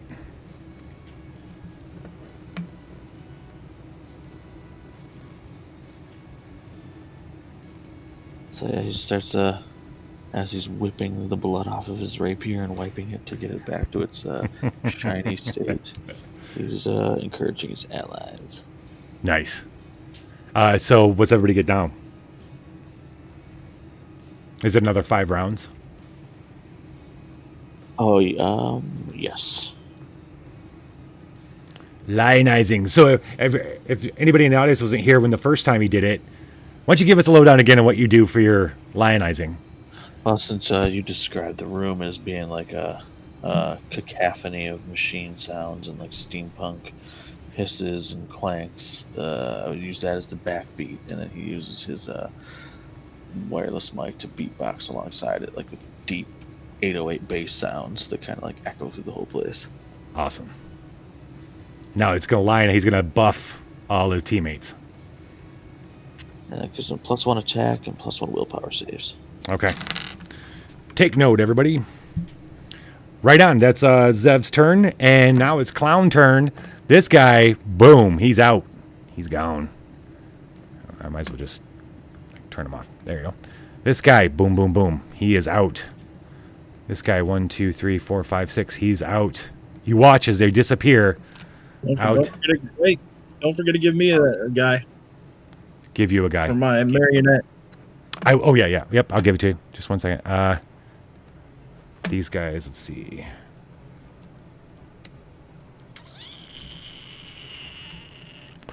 He was here. 1, 2, 3, 4. Where'd my other guy go? Where'd he go? Okay, he's over here. 1, 2, 3, 1. There we go. 2, 3, 4, 5. I'll let him move diagonal.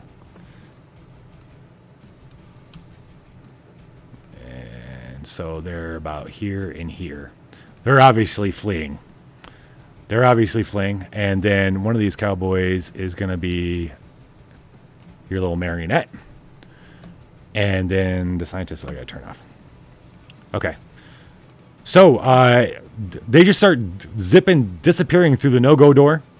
They're gone. Those guys are gone. The other 2 are still here on the stage. After they're done, it's robot time. I can see you. He's moving. Does he have a ranged weapon? And I forgot last time. No, he does not. He has, lucky for you guys, he does not have any range damage. But he's big, and he's going to hit really, probably hit really hard. He comes around the corner. It's big electronic voice. You know what? He's going to take a moment to grandstand. And he makes it. The crowd goes nuts. They love the robot. He's, I can see you. There you are. And he laughs at the crowd. Crowd's going crazy.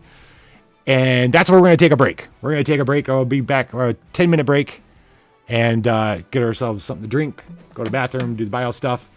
And we will be back with the robot fight of the century. Sweet. Dun, dun, dun. Dun, dun, dun. See you guys in 10.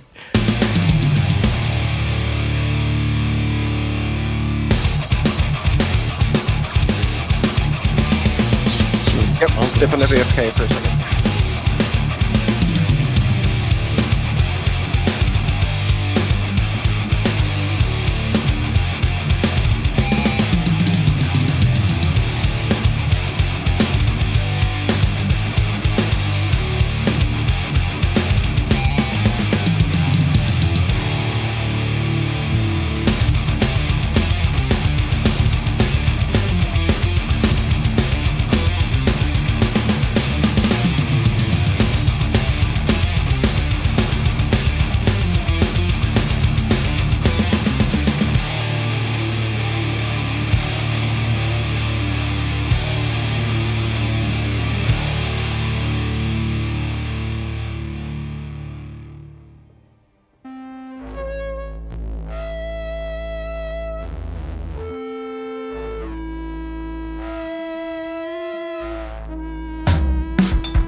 We'll sail for 10,000 miles. We'll sail for 10,000 more.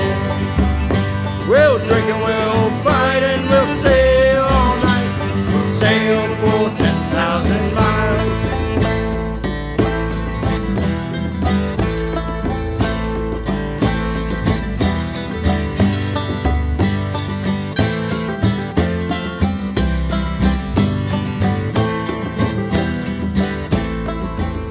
We'll tack through 1,000 more storms. We'll tack through 1,000 storms. OMG, hi. Have you heard Exactly, about the Alpaca Beat Roadshow? It's not like other shows. And you can catch it on Saturdays at 10 p.m. Eastern on the Liching Hour. It's fun and a little weird.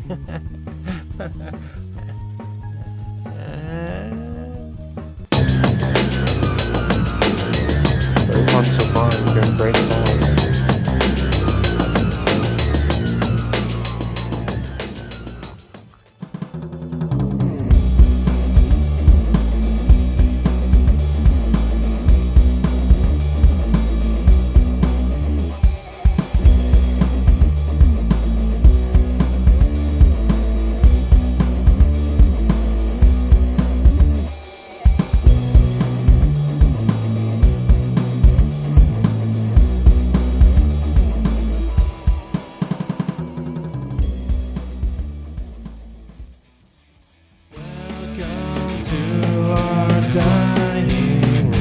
We've been playing D&D since the crack of noon.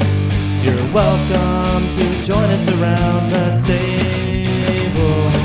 We're dragons in the dining room. We're dragons. Yeah, absolutely. Yeah, like the team play you were talking about before sounds like it'd be really great. You could do like tournament brackets in March for March Madness. Yeah, exactly.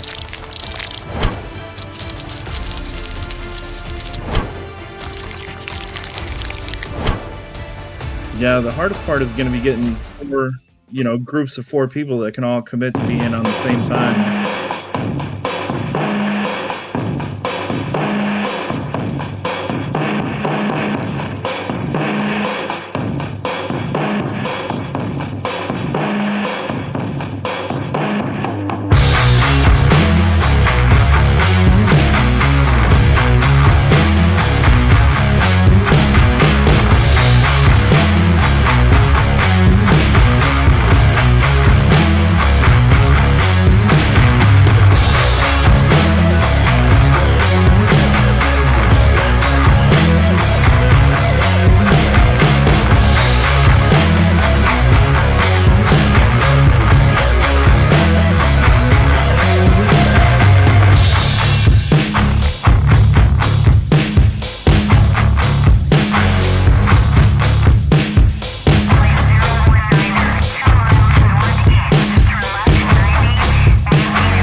Forgetting all about my spell manifestations.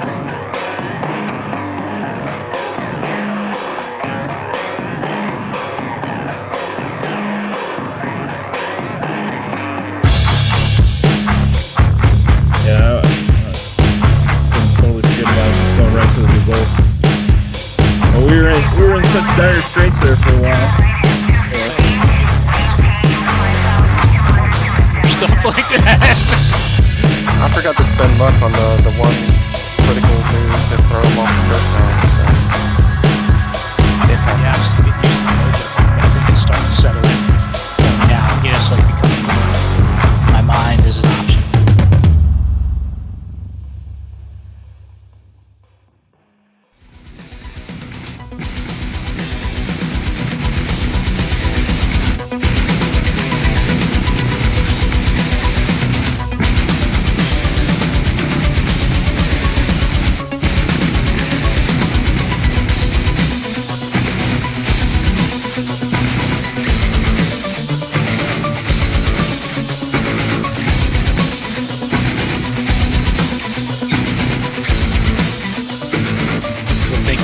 Sort of an audio mixer board or something like that to adjust your output more specifically and stuff. I've never done it myself, but I messed around with some digital recordings. So. And we are back.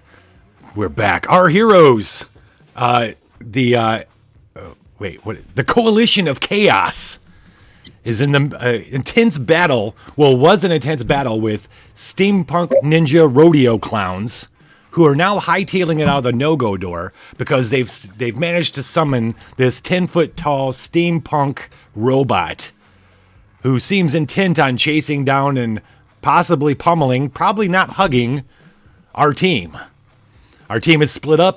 There's 3/4 of the team is up here in the corner of the room, while all the way on the other side of the room is the dwarf mechanic, who is trying to stop the evil scientist from pulling all the levers to summon the robot. Now, we've got to deal with the robot. And that was the robot's turn, and I think it was the gnome, it was the gnome's turn. The gnome. Tinsel Goodfellow. Tinsel, are these consoles, are they high enough for the gnome to see over the top of, or are they, like, how tall are these obstructions? They're almost to the ceiling. Okay. Or if not, to you, they're at the ceiling. All right. So I am going to fire a Line Master arrow into this robot. Okay. Let's see. Roll 1d20. And we got 1 for the line eyes, correct? Yep. Correct. And if the jammer wants to use some mojo from me, I should be down to 2 mojo. That is a nat 1. No. Fumble. That's a fumble. Oh, double O. That means our mojo all goes away, doesn't it? It does. It does. On break when you said I'm just but what? Oh, but on the upside, the gnome gets 1 point of mojo. Yeah. When you said we're just getting the hang of the mojo, I was like, yeah, you're really gonna get the hang of it the moment you lose it all. Then you're gonna be like, oh man, why didn't I spend it? We avoided 1. Oh well. So fumble is a 1d8. If that's what it says on your character sheet, yes. And that's going to be a max on the fumble, an 8. Do you have a luck modifier? You do. So it's going to be a 7. You get to minus your luck modifier from it. I'm down to 11 on luck because I spent 3, so I'm at 0. Oh, no. The luck modifier doesn't go down. That's the only stat that doesn't go down as it goes down. Oh, okay. The modifier doesn't change for luck. Yep. You drop your weapon. So you drop your bow. All right. You're going to have to retrieve it or draw a new one on your next action. But, you only have 1 action die, so. I'm going to move Tonsil, the marionette, 25 feet to the south down that passage. Okay. Got it. He goes herky-jerky marionetting. Because I can imagine him, he's like bouncing kind of across the floor. Not creepy at all. No, not at all. All right, that was you, Tinsel. And it puts us back at the top of the round with the scientist. The scientist gets up and starts running as fast as he can for the door. Let's go. Would getting up be his old action? Yeah, hold on. Yeah, his action is getting up, so he can't fight or hit or spellcast, but he still gets his move.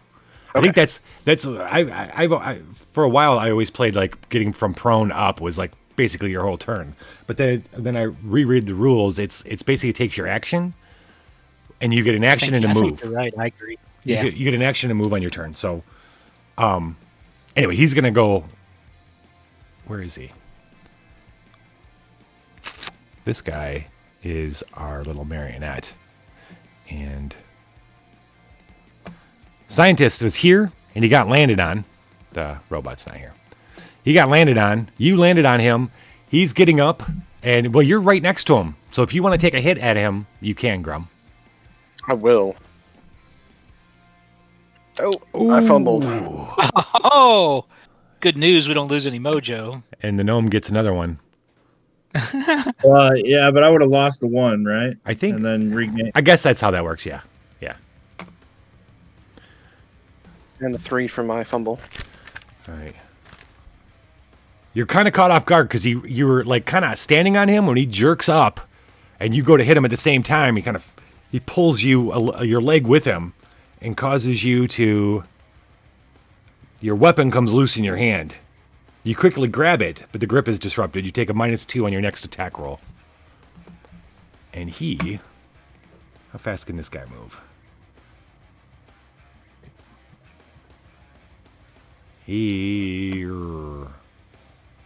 What is it? Oh, 30. Okay, just like everybody else. 1, 2, 3. He's here now. We'll bring this back up. Yeah, so he is here. He is here. Robot's there.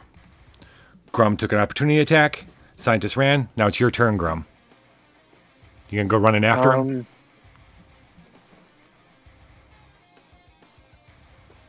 Yeah, might as well. Because I was heading that way toward the robot. So we'll say we can put you right here. That sounds good. Diagonal from him will work. Got it. And yeah, I'll go ahead and attack him. Okay. You get a -2, so you're rocking a -1 on top of whatever your plus is. I was figuring the lion eyes minus the fumble.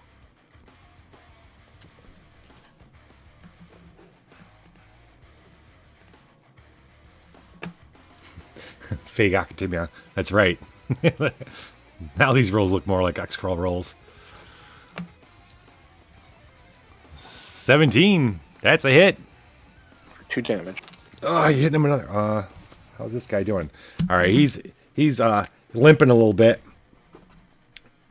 Screams out in pain. Looks back in fear now. As his goggles are astray on his face. He is not dead, though. He is not dead. That was Grum's turn, and now. Hey, Lich, does the robot count as a new encounter for signature moves or anything? Let's do it. Yes. When all the other combatants are gone. All right. Then that makes sense. He's a new. Yeah, we'll say he's a new encounter. That's fine. It's a Zom, the messenger. For those of you in the audience, the messenger is basically an Xcrawl cleric. They don't have spells. So, go ahead. No, that's okay. I'm just thinking. Go ahead. They don't have spells. They just have lay on hands. They can summon their god's weapon into their hands if they want. They can turn, and they can buff their allies. And bless. I think you bless yourself too, right? Yeah, there's they call them holy deeds, and I can lay on hands, I can turn undead, I can bless myself, or I don't have the rule, but I believe it looks like it would go on my allies as well. Yep. And then I can do that summon weapon. If I ever lose my weapon, I can summon back a holy weapon from Mars. That's right. It depends on how well you roll in the bless. That'll let you bless somebody else or bless yourself. It doesn't say. It's just really? As the roll goes up, the amount of the blessing and the length okay. of the blessing, I think, gets longer, and you get more points added to you. I haven't tried it yet, actually, but it doesn't say anywhere whether it has to be you or somebody else, or if there's any difference. So if you see that in a book for a later time, that would be useful. I'm pretty sure it's you or an ally. That's what I would think. Okay, so what's the status of the door we came in? Is it sealed shut, or the door you came in is open? I mean, yeah, it's still there. Okay. Are we trying to head back out that way? Are we going to fight this guy, or what? What's our options here? I think we're gonna fight him. The horn, to let you know, whenever you finish an encounter, the horns will go off, and usually you get loot. That has not happened yet.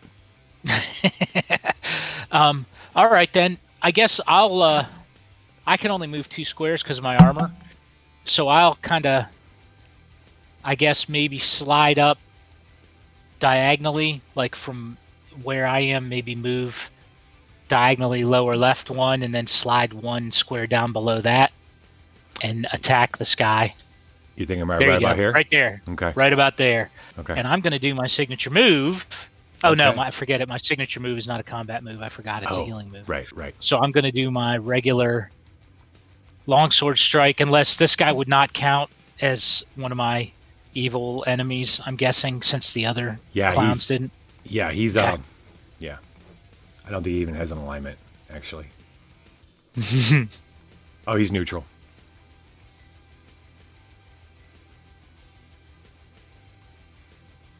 $14. I'm gonna throw, I think, 2 lucks on there. You're gonna need to spend. You're gonna need to spend a total of 5 to hit him. Holy moly, a 19 to hit. Yep. Well, I might as well. I don't see any reason. I don't have any more mojo. Damn. That's right. We got cleaned out on mojo.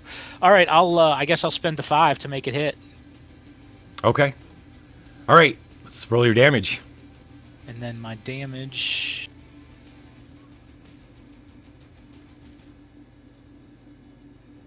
Three. Here's where I'm gonna ruin your day. No. Yeah. So this steel and the armor, his armor, gives him a damage reduction of 5. You want to damage him, you got to do more than 5 points of damage. You got to be kidding me. Nope. So you go, yeah, kank. Wow. Shit.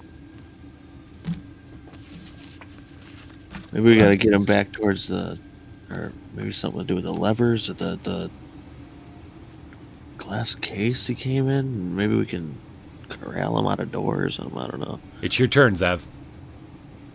All right.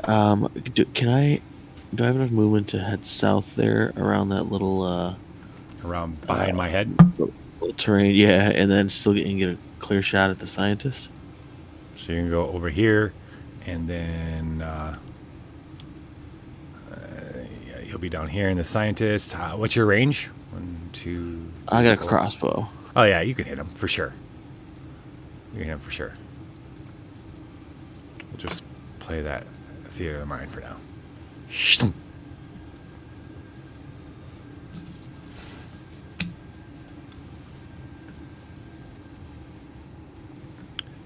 You need 2 more to hit him. I'll spend 2 luck. All right. Crossbow bolt plants itself in his back. Shafunk. How bad, though? How bad?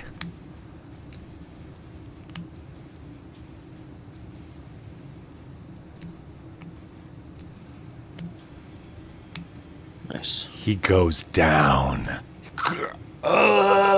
You hear him yell out someone's name, and he falls. This is your fault, bro. The scientist goes down. Good kill. We need some points here. We Yeah. gotta do something good. So I actually get a mojo point. A because good, I clean just kill. protected him.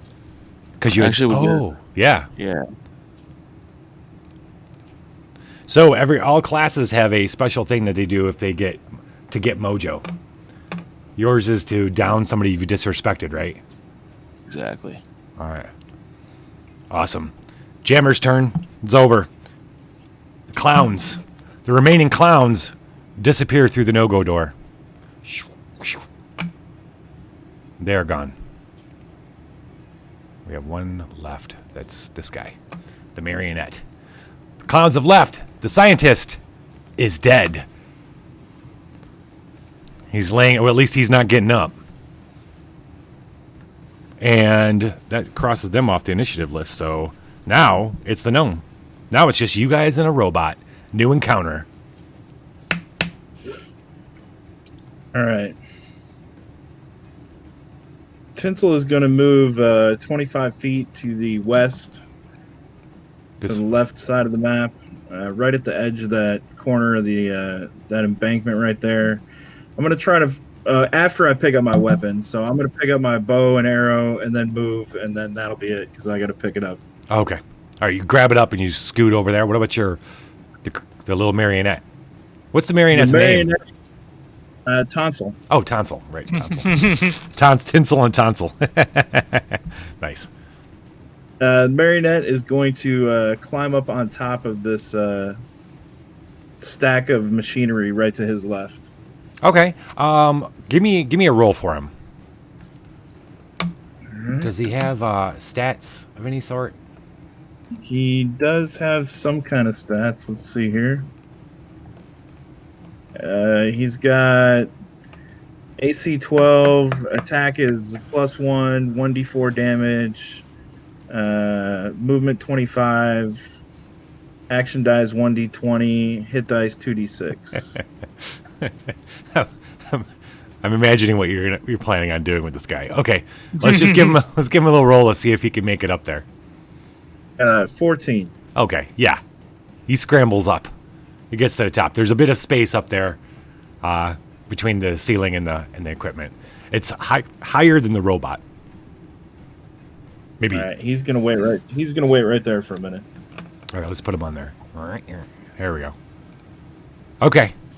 All right, so, Tinsel, that is the end of the round. That'd be the first round with the lionizing.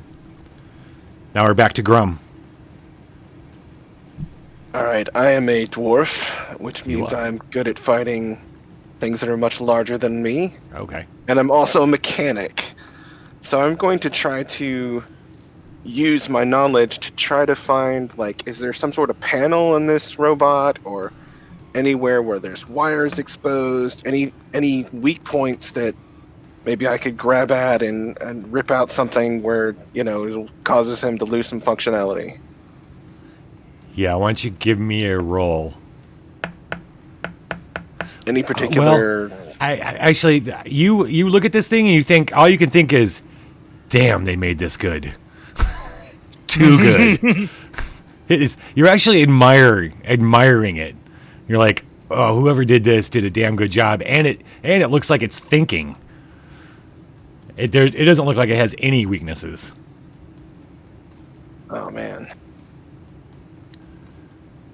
But you know what? Actually, you know what? Give me a roll. Give me a roll anyway, and an intelligence roll, and then add your. Well, you got an intelligence modifier? Go ahead and add all your modifiers to it.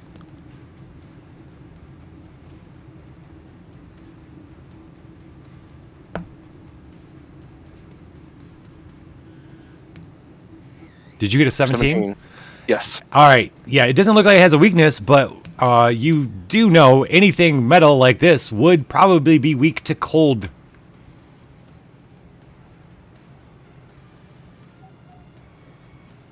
All right, well, what about this? And this can take my whole round if I'm investigating it and these machines. So do these, they're props, but is there something electrical in them to make them function, like light up and move and all that? When you look closer, you see there's nothing actually moving in any of these things. The sounds are being piped. The sounds, the hissing, all that stuff is being piped in through the speakers. Okay. They're not like cardboard or anything like that. They're obviously they're metal and that kind of stuff and built, but they're not functioning. I'll let you do something. I mean, you're looking and doing this. I'm not gonna. Your action wasn't that check. You can do something. I guess I will do my signature move, which is the Giant Slayer. So I will. This counts as a giant, though, buddy. Just so you know, this does count as a giant. Okay. For you, because you get a mojo if you kill a giant, don't you? Right. I don't think I'm gonna dent it, let alone kill it. But anyway, I'm gonna run and leap off its legs and jump up and try to hit it in the head. Okay. With my axe.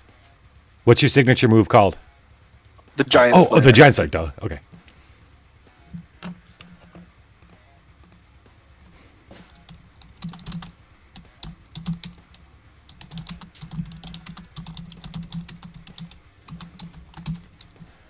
$23. 23 hits. 23 hits. And I don't do the damage dice rolled.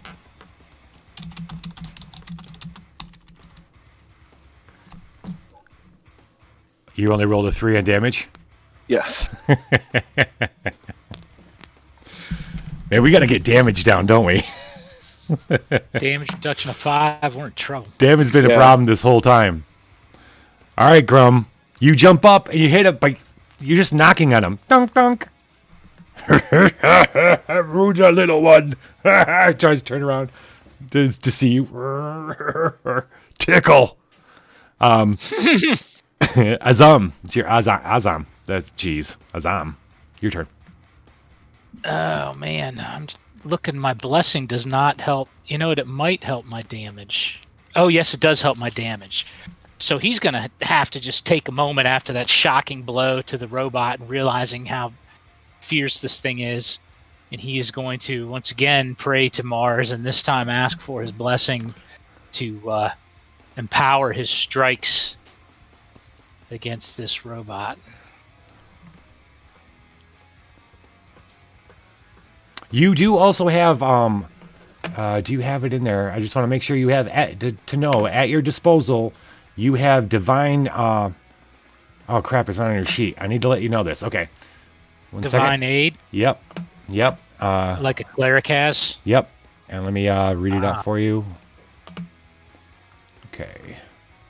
Whoops. DT unholy holy act. Okay, keep going. Jeez. Divine aid. Being extremely distant blood relations of their deity, the messenger is entitled to beseech their immortal ancestor for divine aid. To request divine aid, you got to make a holy act check with the request alone, gaining them 10 points of disapproval. So you're going to get 10 points of disapproval right away, which isn't really that scary.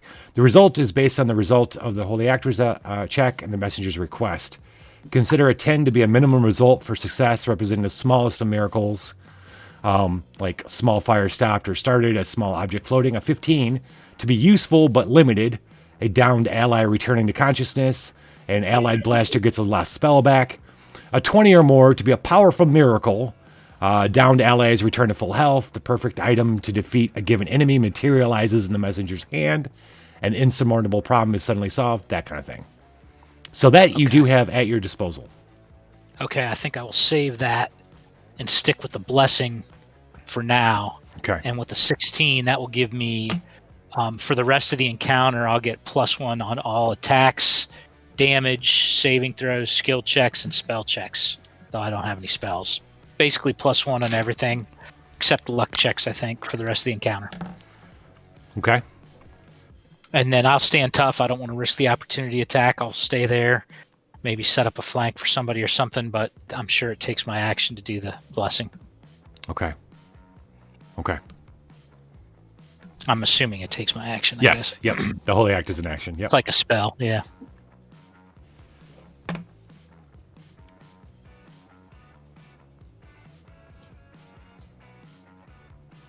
Are you doing that? Or did you already do it? Oh, you already did it. No, Okay, I already you did did, the okay. blessing. All right, Yeah. that's all right. Yeah, blessing is complete, and I'm going to stay there in position tactically, and that's it. Gotcha.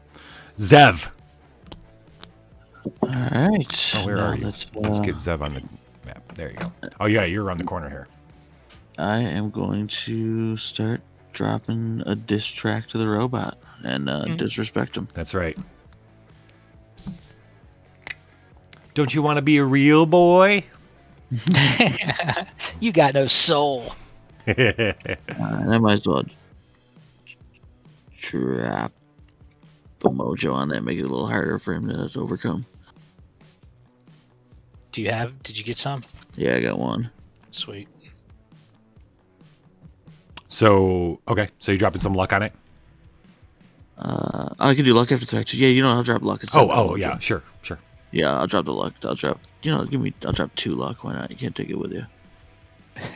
Down to 7, I believe now. Yeah, because we end at midnight.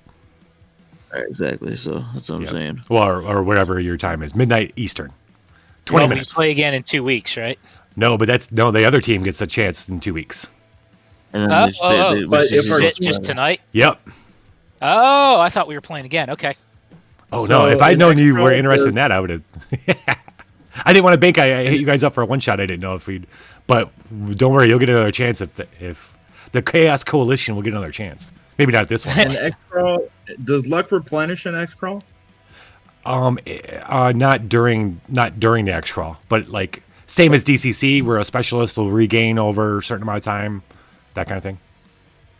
So only the specialist class, though? Yes, that's a good point. That's a really good point. If you want to reuse can- this you can- character, but you don't always have to be the same character going forward. All right. And, you and wanna the play GM that. can give out luck bonuses for Yeah. certain events. And I'd probably just refill you anyway if you want to be the same character. Yeah. To be fair. You tell him that his mother was a convection oven, and see what happens. Man, Let's that's say 10 pot, cruel, yeah. man. That is low blow on a And your robot daddy right was there. a toaster. Exactly. You know what? I'll drop 5 luck on this sucker since Oh. since I can probably see the game clock at some sort of on some sort of or at least know inherently the time was running out as a player in the Xcrawl. So yeah, let's make that an even 20. Drop 4 on it. Right on. The one advantage you guys have to the other team is you can actually come next time and watch. Yeah. Heckle them. Yeah, because they couldn't. I made them. They couldn't come and watch tonight. They better not be. I'm writing down everybody's name off Twitch. Yeah, I've been warned. I haven't seen him. Don't worry, I haven't seen him. But then again, I haven't been watching the list either. So who knows? It's all right. They if wouldn't be roll stupid the enough way to we chat. do. It'd be battle of the losers if they roll as badly as we do. I don't know. I want to give you guys a couple extra points for the gnomes making the doors invisible trick. That was pretty brilliant. That was pretty creative. Yep. Yeah.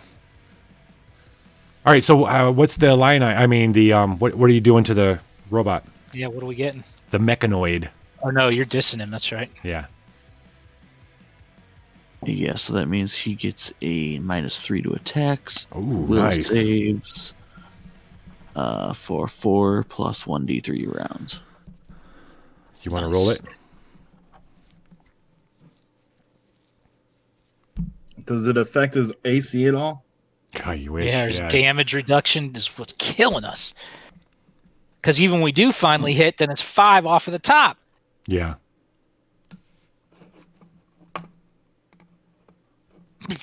So 5. That's pretty solid. Shinobi talking trash from the chat room. Shinobi. One room plus what? No, he's talking trash to the robot, not to you guys. Oh, good. No, he's Heckling. a player fan. God bless you, Shinobi. Yeah. Okay, so that's 1 plus something though, isn't it? Yeah, plus 4. Okay, so 5 rounds. Cool. All right. Sounds good.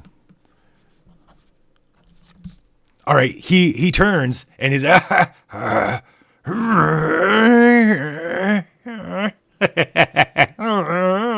hear a whine and a hiss, like he let some air out of something. Yeah, he's not too happy now. He looks down, and it's his turn, and he looks back up, and now he's mad. If a robot could look mad, this guy looks mad. He looks at you, messenger. Swings his big beefy steel arm, comes crashing down on you. Hopefully missing you, bud. Let's see. He's got a -3 now, Next to me. so he's only got a +2.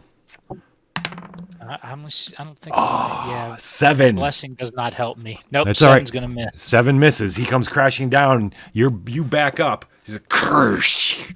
He telegraphed it too much. He's too sad and slow. It was too easy for you to walk back a little bit and avoid it. Good job, Jammer. All right. Lich, we are getting rated by Nightheart Gaming. Oh, hey, Nightheart Gaming. Welcome to the party. Hey, everybody, we're in the middle of an Xcrawl. Big fight with a steampunk mechanoid. This guy right here. This is the bad guy. He just tried to hurt our messenger. And now, messenger is not your messenger. It's Zev's turn. Jammer. Sorry. Wait, did I do I gave you a turn before. No, that was right. The gnome. It's time for your turn, Tinkle. Tinsel. Tinsel. Tinkle. Time to tinkle. You're right. Tinsel is going to try to fire that arrow again because he's got a plan. Let's see, 1d20 plus 4. Oh, that's 1d2. Okay.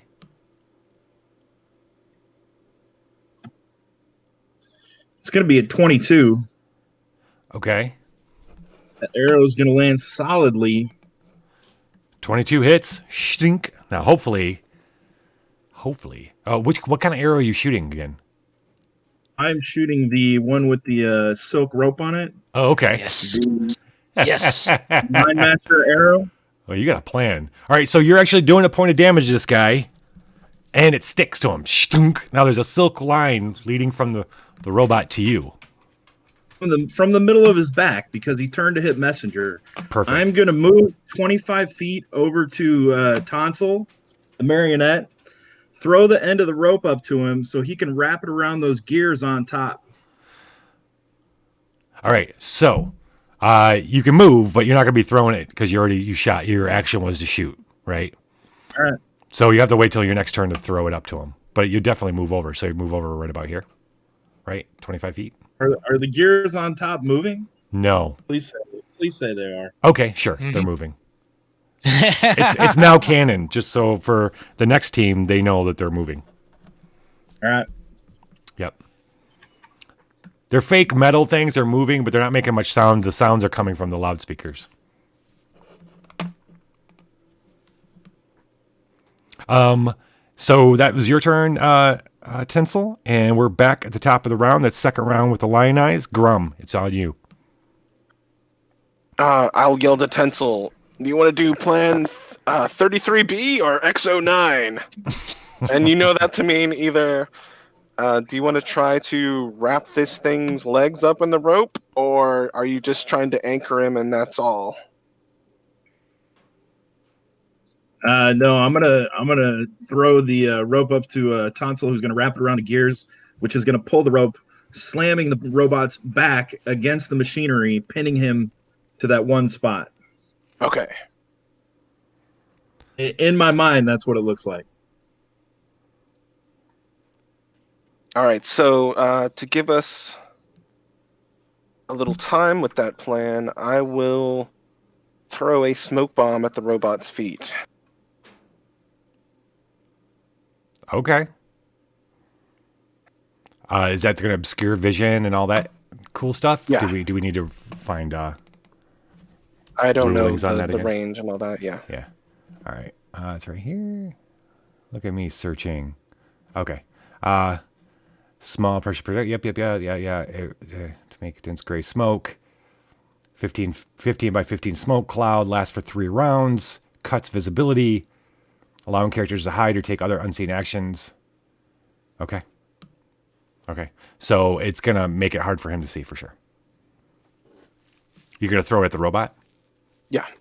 That's good because I gave you guys, because of the lionizing, it turns out you guys got a really lucky break on his first attack that I'm going to have to remember for the next crew because he's supposed to be hitting twice and he's supposed to be rolling 2d24. Not 2d. I'm glad he forgot about that. 1d24 twice, basically. 2 hits. Yes. So the next team gets the first time the robot hits, it's only rolling a d20. So you're okay, throw your good. Smoke engulfs the robot. Where you go? He's now let's see, it's 15 by 15. So 15. So you're gonna be caught up a little bit into 2 messenger. It's gonna be kind of just right around here. Just a little bit. You're like right on the edge of the smoke. Okay. If you centered it right on I was assuming you're centering it right on the robot. Yeah, I'm trying to, yes. Okay. Yeah, music back. There we go. Okay, that was your turn, Grum. It was. Azam, what do you want to do?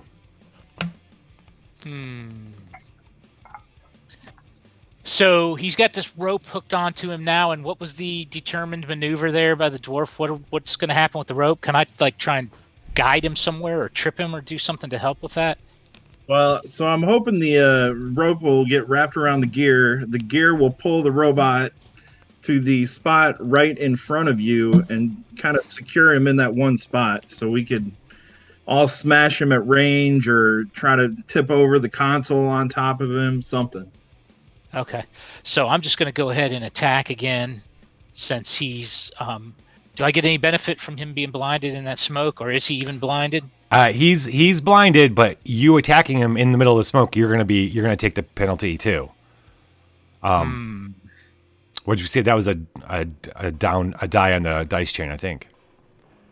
Is that what it was? I think so. For built smoke. For blind. Or it's either -2 or... That's what I can't remember if it was -2 or a minus die. It's got to be at least a minus die when I think about it logically.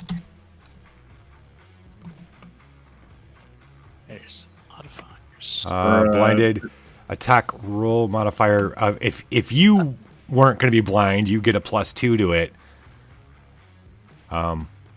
Yeah, it's a so minus. They would cancel out basically, right? Because you get +2 because he can't see me, but I have a -2 because I can't see him either. Yeah, right. I'm going to say it's... So he can't defend, but I can't really attack any better. So I'd say it's -1 die for you if you want to attack him in there. Okay. Well, we only have 9 minutes left, so I'm sure this is probably going to be my last turn. You know what? Instead of attacking, I'm just going to rush towards where I thought I saw him and try and knock him down. Just like run into him with all of my Mars-given strength. Nice. Now, what we can do is at the hour, we could just stop the tournament part. If you guys want to keep playing to try to take out the robot, I'm down to play for a little while longer. If it's up to you guys. That works for me. Go ahead and roll. Yeah, I'm fine going on too. Okay. So what can I roll to try and take him down? And is that going to be at a penalty if I'm just like bum rushing him? You're just gonna go blind. You're just gonna run in there. Well, he's huge. Well, yeah. So, I mean, the smoke just popped up an instant ago, and I kind of knew where he was before. Okay, I'll let you roll the 1d20. It's fine. All right, sweet. So just a strength check. No, just like a normal roll. You're just getting in there. He's humongous, so you kind of know where he is. So it's not like, oh my god, now I don't know where he is anymore because there's smoke. Okay, now, so I mean, should I roll anything to try and take him down if I'm going to charge into him? Oh, he's too big for you to take down, though. Oh, okay. Yeah. Well, then I'll just do the regular strike, I guess. Then. Yeah, he's very heavy. I mean, if you want to run into him, but well, if he would be that insanely large that I never would be able. Well, to. you know what? Here, you know what? Let me see this. What if you could crit on this? Because if he's even a size larger than me, that's probably unreasonable for me to try and. Yeah, he's much larger than you. Yeah, he's basically I think giant I'll just size. Go with the regular longsword strike for now. See if we can't pump it up with some luck or something if necessary.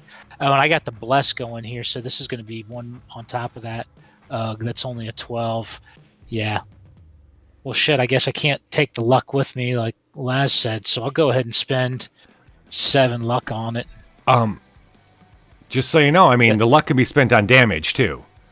So would you rather it spend it on the hit, or because you might roll a 4 or for damage or something? I don't know. Yeah. I'm just saying. Yeah, I just was thinking of the timing. I can hit you with I'll hit you with the mojo. Yeah, I need like 7 though, so I'll just save it until I can get closer and then put it on the damage or something like that, and just hold for now. So would I be able to move away without an opportunity attack since he's blinded? Yes. Then that's what I think I'll do, is maybe take just like 1 step backwards away from him. Let me see where I am in position in relation to that equipment. I think I would move backwards, like towards the bottom of the screen from what I'm looking. Yeah. Okay. And farther away, right? Yeah, if I could get a little cover where I could keep an eye in his direction around the corner or something, I would. Yeah, kind of down there. Yeah, cool. That works. Yeah, kind of around that one there. Yeah, just peeking around the corner. We'll do this and then. Sweet. Okay. All right. Yeah. What I think I'm gonna do is, we'll do that in a second. Okay, Zev, it's your turn. All right, so I think put it on the line here. I'm gonna pop off my crossbow at him, hoping I'm burning 4 luck, and hopefully it hits, so I can hit him with that revenge or that devastating attack damage. Oh yeah, because you, nice, 19 hits. All right, so You've disrespected him, so now you can do devastating damage.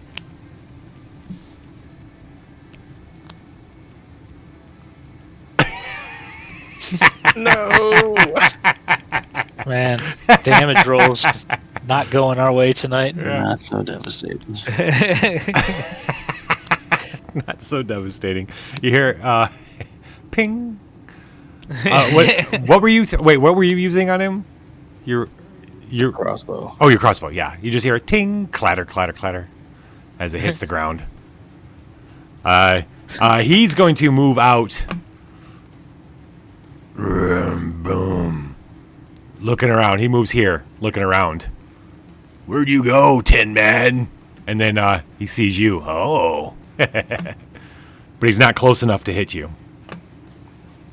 We're moving down to the middle of the map now. That's what we'll do. Here. Put this, and then you. And it's your turn, Gnome.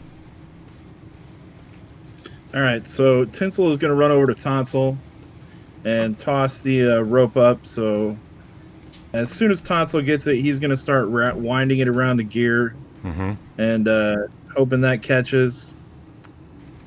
So would throwing the rope be up to Tonsil considered like drawing a weapon, something that would be part of my move action, and I can still act? Sure. I'm going to go ahead and cast Jinx on the robot. Okay.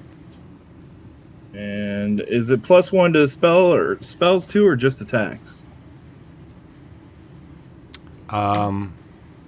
Wait, from the Lion Eyes or the Bless?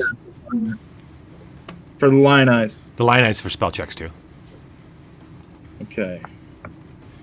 So Jinx. Right? Yep. Oh no. Yeah. Oh, wait. Hold on. What did you roll? I don't think he rolled high enough for spell checks. I'm sorry. He didn't. Okay. So that's going to be a 9. It's not even worth it to do anything to bring it up. So that's going to be it for me. Tonsil is going to catch the rope, wind it around the gear the opposite way that it's coiling. So it tries to pull the robot to that one spot. Yeah, you kind of keep him tethered to this spot here. Oh no, I mean, if the gear is turning and winding, it's going to coil the rope in and pull him with his back up against the wall as far as it can. Okay. Give me a luck check.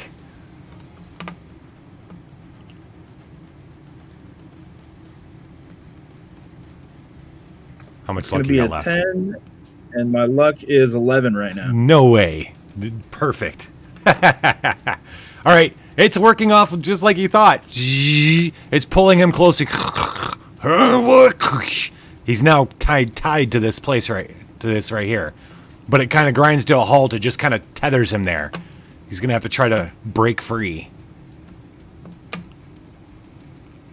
What, let me go back to line. What were those called? Line what? Line fire? They're called Line Master. Line Master.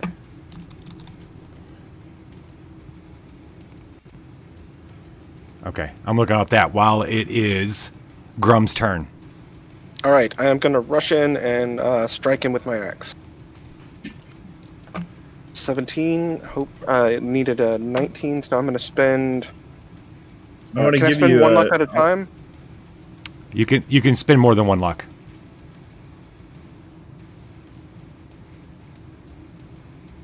So that'll get to 19 to hit. Yep. And then I am going to spend the other 10 luck on damage. Nice.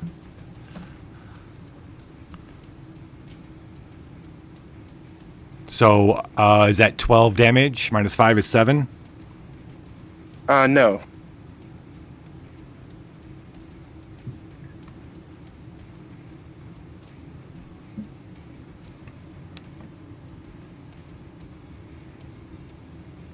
What is it? Oh. That's. Did that roll right? I don't think that A rolled right. D6. Got 11 on a D6. Yeah. You win. Something doesn't add up there. You have won. Jackpot. That's it. 25 damage. 25 damage. Wait, what did you just do? I spent 10 luck, Okay. and I get 1d6 per luck point. Oh, nice. That's right. Oh, that's right. So Is that -5 then? So 20 points of damage? No, so it's 20 points, yeah. Yeah. The axe buries itself. You pull off a big breastplate, and all these gears and stuff come out, and you hear it go, roar, my bits.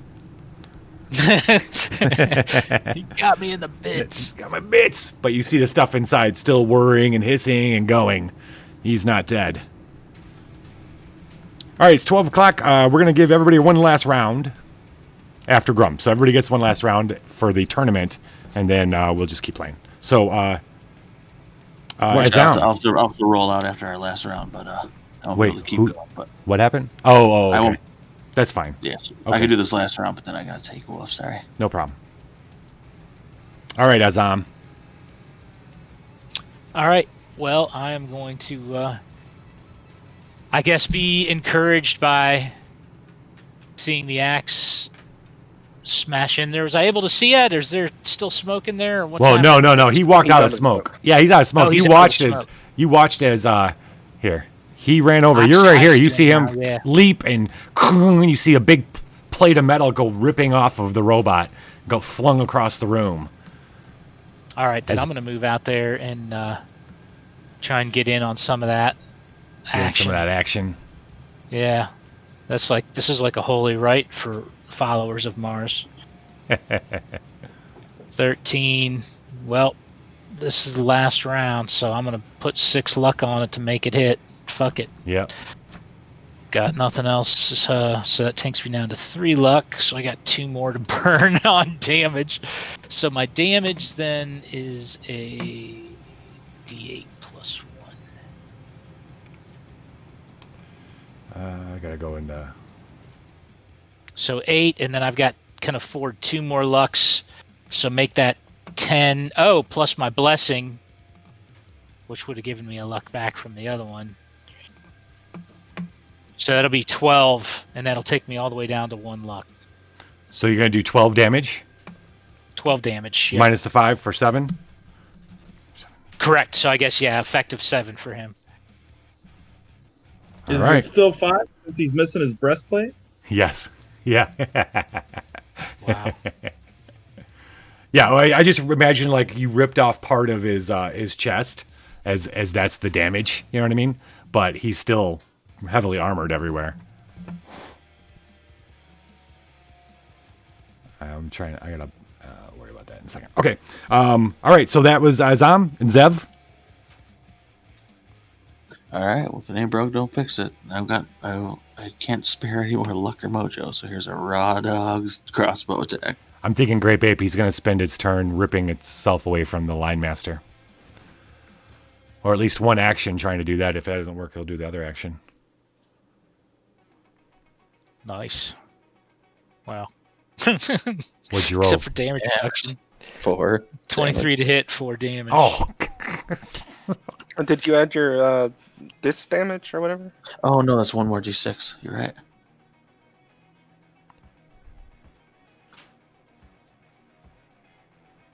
Which damage?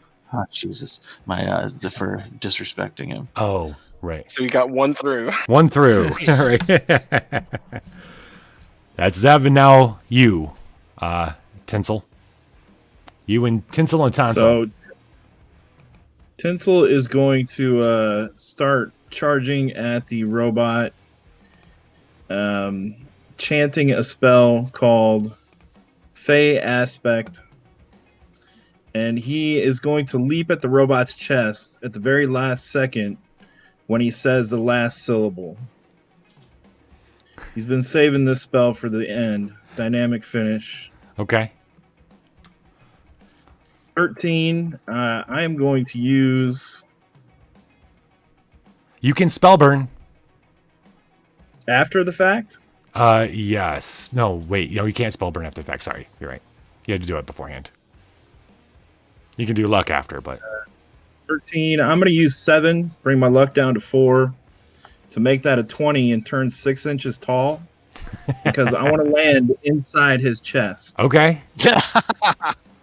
Nice.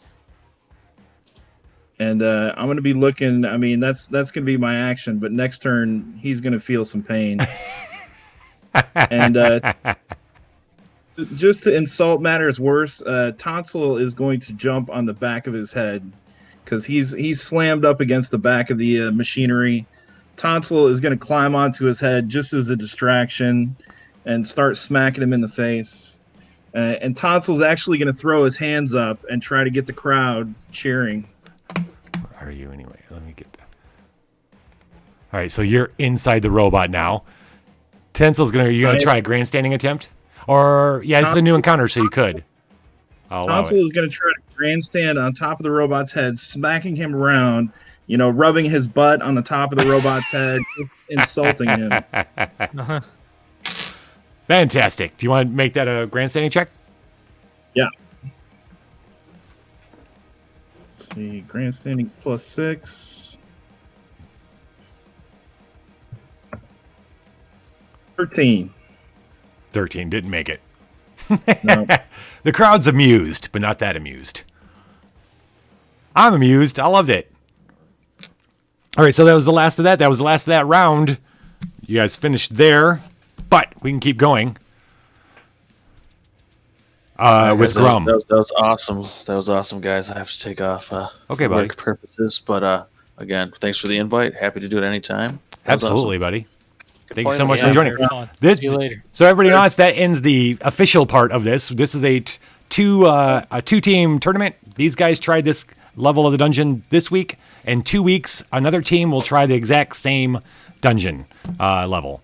So tune in a couple weeks to see another team do this, go through the exact same trials and tribulations. But we're gonna see if these guys can finish off this robot before we end. So what do you guys think? Grum. Sure. That was Zev, right? That left. Yeah, there's Dev. Yeah. So, yeah. All right, Grum, it's on you. Zev runs through the no-go door. No, he runs through the no-go door after the tournament ends. So he's out. He's like, I'm out. I'm not gonna die. So my point is, you're not gonna be penalized. Oh, no problem. Yeah. Thematically, he runs out of the no-go door. I guess I'll just straight up attack. So can I tell you what I think you should do? Of course. So Messenger, we gave you a clue. Like I gave you guys a clue that cold does double damage. And then when I was reading off the Divine Aid, it said, you could use Divine Aid to try to get a weapon or something. I didn't pick up on using Divine Aid to get cold because I've been sitting here like trying to figure out, thinking like if we had any spells or anything that we could use to take advantage of that cold. The moment I read that out loud, I was like, oh, a cold weapon, just a magic cold weapon. But you'd have to, you would have wanted to save all your luck so you could dump it into the roll to make sure that you made it. You know what I mean? Yeah. I know we get Because I penalized for could use using... my summon weapon to summon a magical cold weapon. Not magical. It's just a weapon it's just a normal weapon. It's magical only in the sense that it's been. Go ahead. Could it be cold though, or no? No, they're not magical that would weapons. Be Divine Aid. Gotcha. Yeah, I mean, you could try a Divine Aid roll now and just see what happens. You have any luck left? Nope. Just used it all up. Well, you've got this. You've got him less. He's half. Wish for a D20? He's under half. I wonder. I mean, I could use Divine Aid to summon something cold and magical for anybody other than me, if there would be something more useful.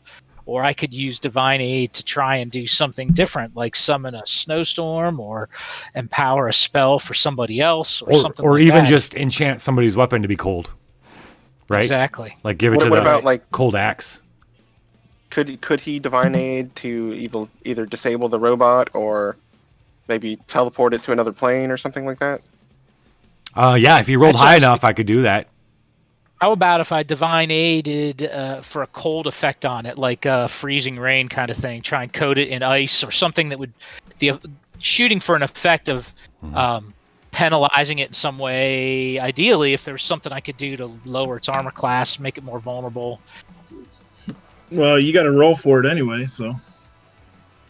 I'll make a divine aid check then, and that's what I would like to do, is try and do some sort of a cold effect to reduce his armor class, make him more vulnerable. So divine aid is just like a holy act check, and I'll take the disapproval. I don't have any disapproval yet at all, so that would only bring me up to 11. Yeah, I didn't have any cold-based spells.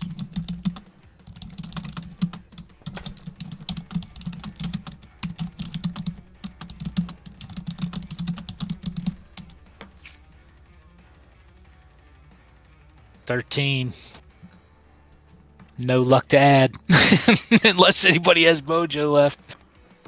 I have one, but I can't add it after the fact, can I? No, the jammer who left. Well, we'll just have to. It's in Mars's hands now. It really is. Let me do this. I'm gonna look again at that readout of things that can have happen. All right, so yeah, you'd have to be a 15 to even get. Oh no, a 10 is a minimum result. So a 10 is minimum. 15 is useful but limited. A 13. Okay, so you were calling on for some kind of cold to bring down on him, right? Yeah, ice storm or frost bolts or something cold. Give me a passionate cry to Mars for what you wanted.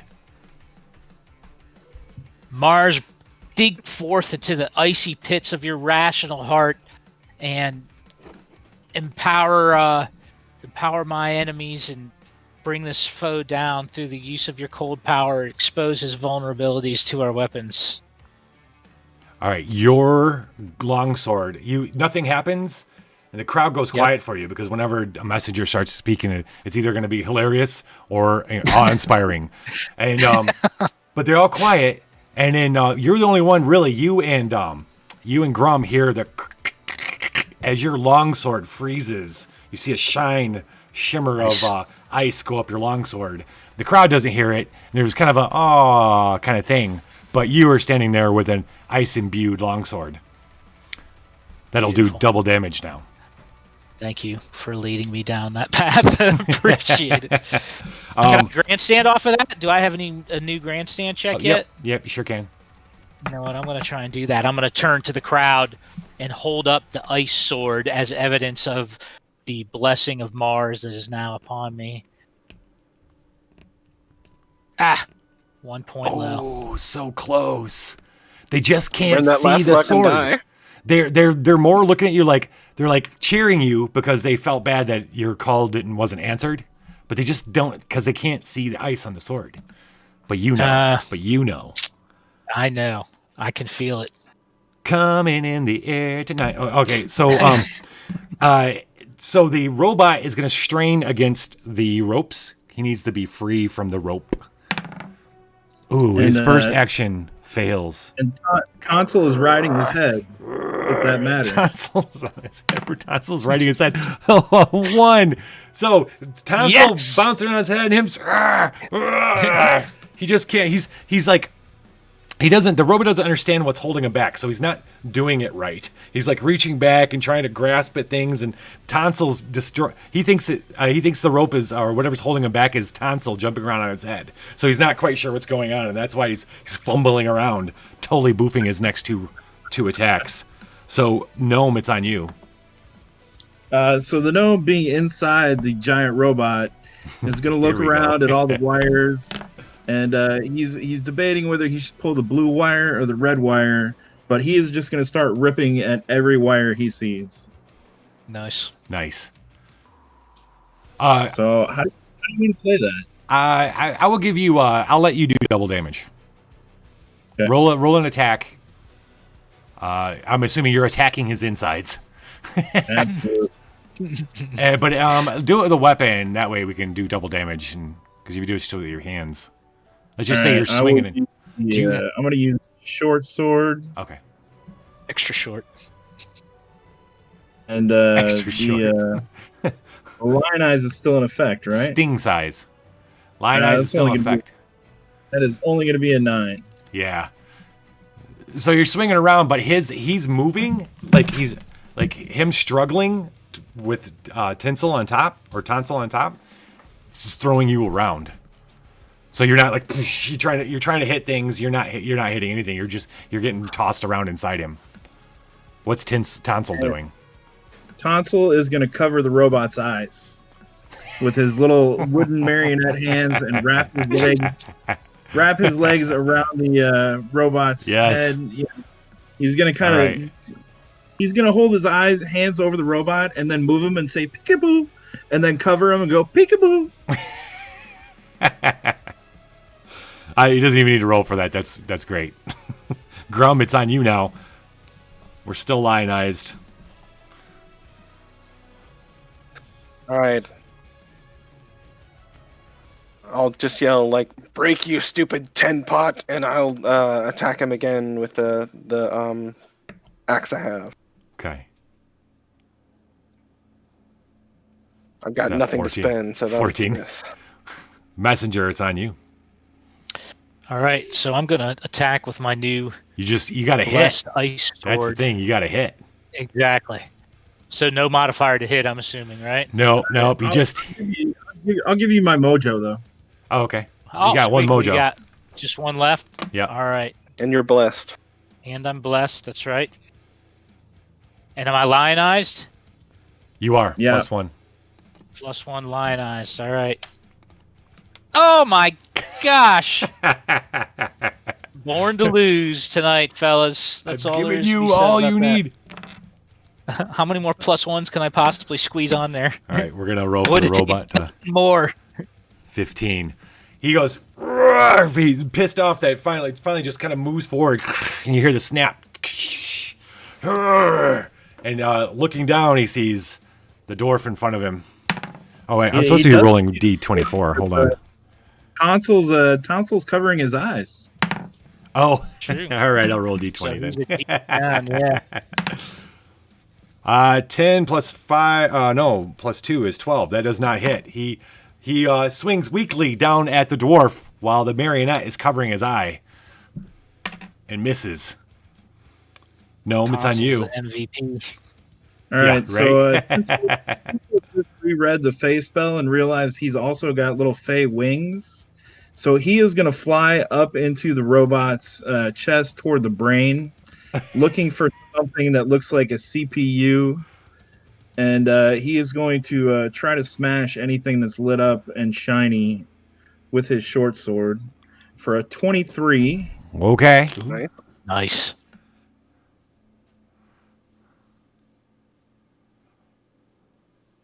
Oh, that damage is killing us, man. I'm doubling the Totally damage is. though for you. I'm doubling Oh, it for that's you. right. Double damage. Or is that what you being, rolled? 2d6. He did roll, yeah. I did. Oh, okay. Oh, balls. That's a -1 because of strength, so that's only 4 actually. Oh, so you didn't even. Oh, so you didn't even. Wait. Oh, it's 4 damage. Okay. I see what you mean. Are his insides just as armored? So this is what we're gonna say. You looking around, you see something that looks suspiciously like you're not a computer expert, but you do know that there's things inside the computers that make them all go, and it's got little those little tubes, the vacuum tubes, and you hit that just right, and he starts shaking, and he falls down on one knee. He's there in front of you guys on one knee. He looks up with tinsel inside him and tonsil playing on top of him. He's ready for you to take down, Messenger. Grum, though, it's your shot. All right. Finish him. We're gonna take away one of his actions because you short-circuited him. Sweet. I'll just attack again. I don't have anything else. I would alchemist fire, but I don't want to burn up the gnome inside. That's a good point. That's a good point. And so I didn't say what Tonsil's going to actually try to climb to the front of his face. So his little wooden face is looking right in the robot eyes. Yeah. And Because he's on hanging on his face. Because he's on his knees, I'll give you that 18 a hit. Nice. All right. He's on his knee. He's on one knee. He lost some armor. The damage reduction's got to be going down a little bit. Right. Short circuited. A whole 3. Clink. Clink. All right. Well, if you guys want, let's do this. Azam, tell us how you end him with Mars's given weapon. I think I would just turn over control fully to Mars and let him guide my hands with the blessed ice sword straight into one of the vulnerable spots where his metal had been pulled away and Tinsel had exposed some of his wiring, and try and just spear him through into whatever the robot equivalent of a heart would be with the ice sword. You hear Tinsel, you hear over the sound of the insides of the robot, you hear a yell, could sound like Mars, something, but suddenly this blade comes in right next to you. You could feel the cold right next to you and spears what you've now figured out was the brain / heart of the robot. You see it start crystallizing and freezing on the inside.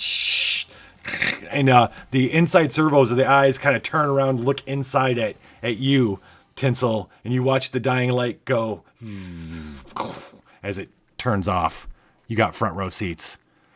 Woo! You pull out the sword. Crowd goes nuts. Horns go off.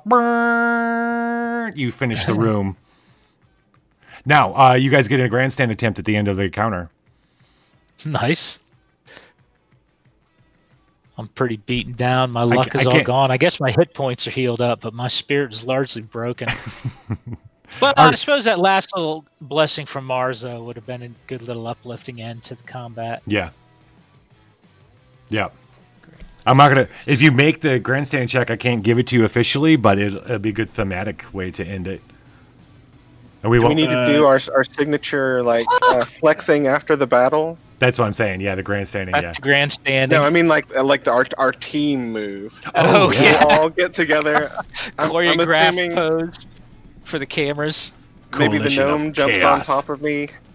So normally we would be like 3 complete people, but now we're just 2.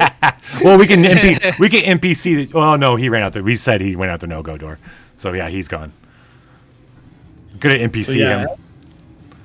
As the robot falls, the gnome climbs up out of the chest of the robot, and Tinsel and Tonsil meet standing on the chest and give a little high five, double guns pointed at the camera, double fingers pointed at the camera, and a little shimmy shake action for a grandstand attempt.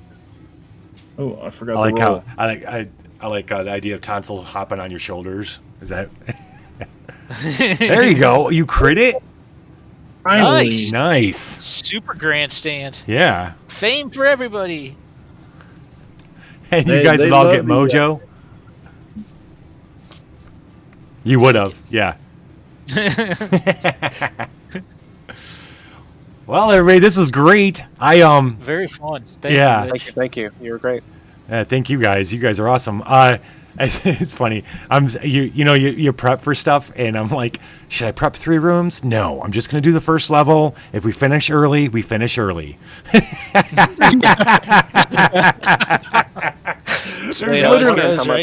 There's literally another large room and an encounter. So I'm gonna be really interested to see how far everybody gets in a couple weeks too. God, if they get out of this room clouds too. In the beginning were just way tougher than they should have been. I guess we didn't, there was a lot of them, but still, we just didn't seem to be wearing them down at all. Well, like the first 4 or 5 rounds, we focused on trying to stop the levers, which probably really didn't even matter.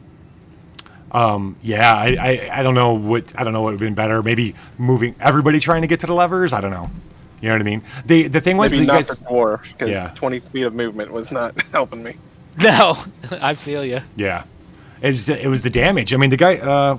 Okay, let's see. Let's go through some stats. So, yeah, we were doing no damage. The Scuddlers had 15 hit points each. I mean, that's not a whole lot. But it's you guys, not a ton, but still, I mean, I'm only doing D8 plus 1 when I hit. So take a few chops. So what's funny is the scientist was actually another Xcrawler who on his off days plays the bad guys just for fun, and he really just wanted to live. Yeah. Sorry, dude. Yeah, It's a risky job to take. right? No, totally. Hey, so Lich, in the rules it says the GM may award 2 fame points for a grandstanding check result of 20 plus. Yeah. So Tinsel and Tonsil, are we at 5 now? Unofficially, yes. Officially at midnight, you know what I mean? It was like 3. You know what I'm saying? Oh yeah. But you did. Yeah, that was the second time I think you crit, because I gave you your 2 for the last one. I had you at end of session. At the end of session, I had you guys at 2 fame for the jammer, 3 for Tonsil, 1 for Azam, and 1 for Grum. That's my. So what does the fame do during the off when you're not in the crawl? Yeah. Okay. Let me. There's a list in that beta book. Mm-hmm. A lot of it's to affect social interactions with people. Yeah. Yeah. You. It can get you better deals and more wealth, and get you recognized.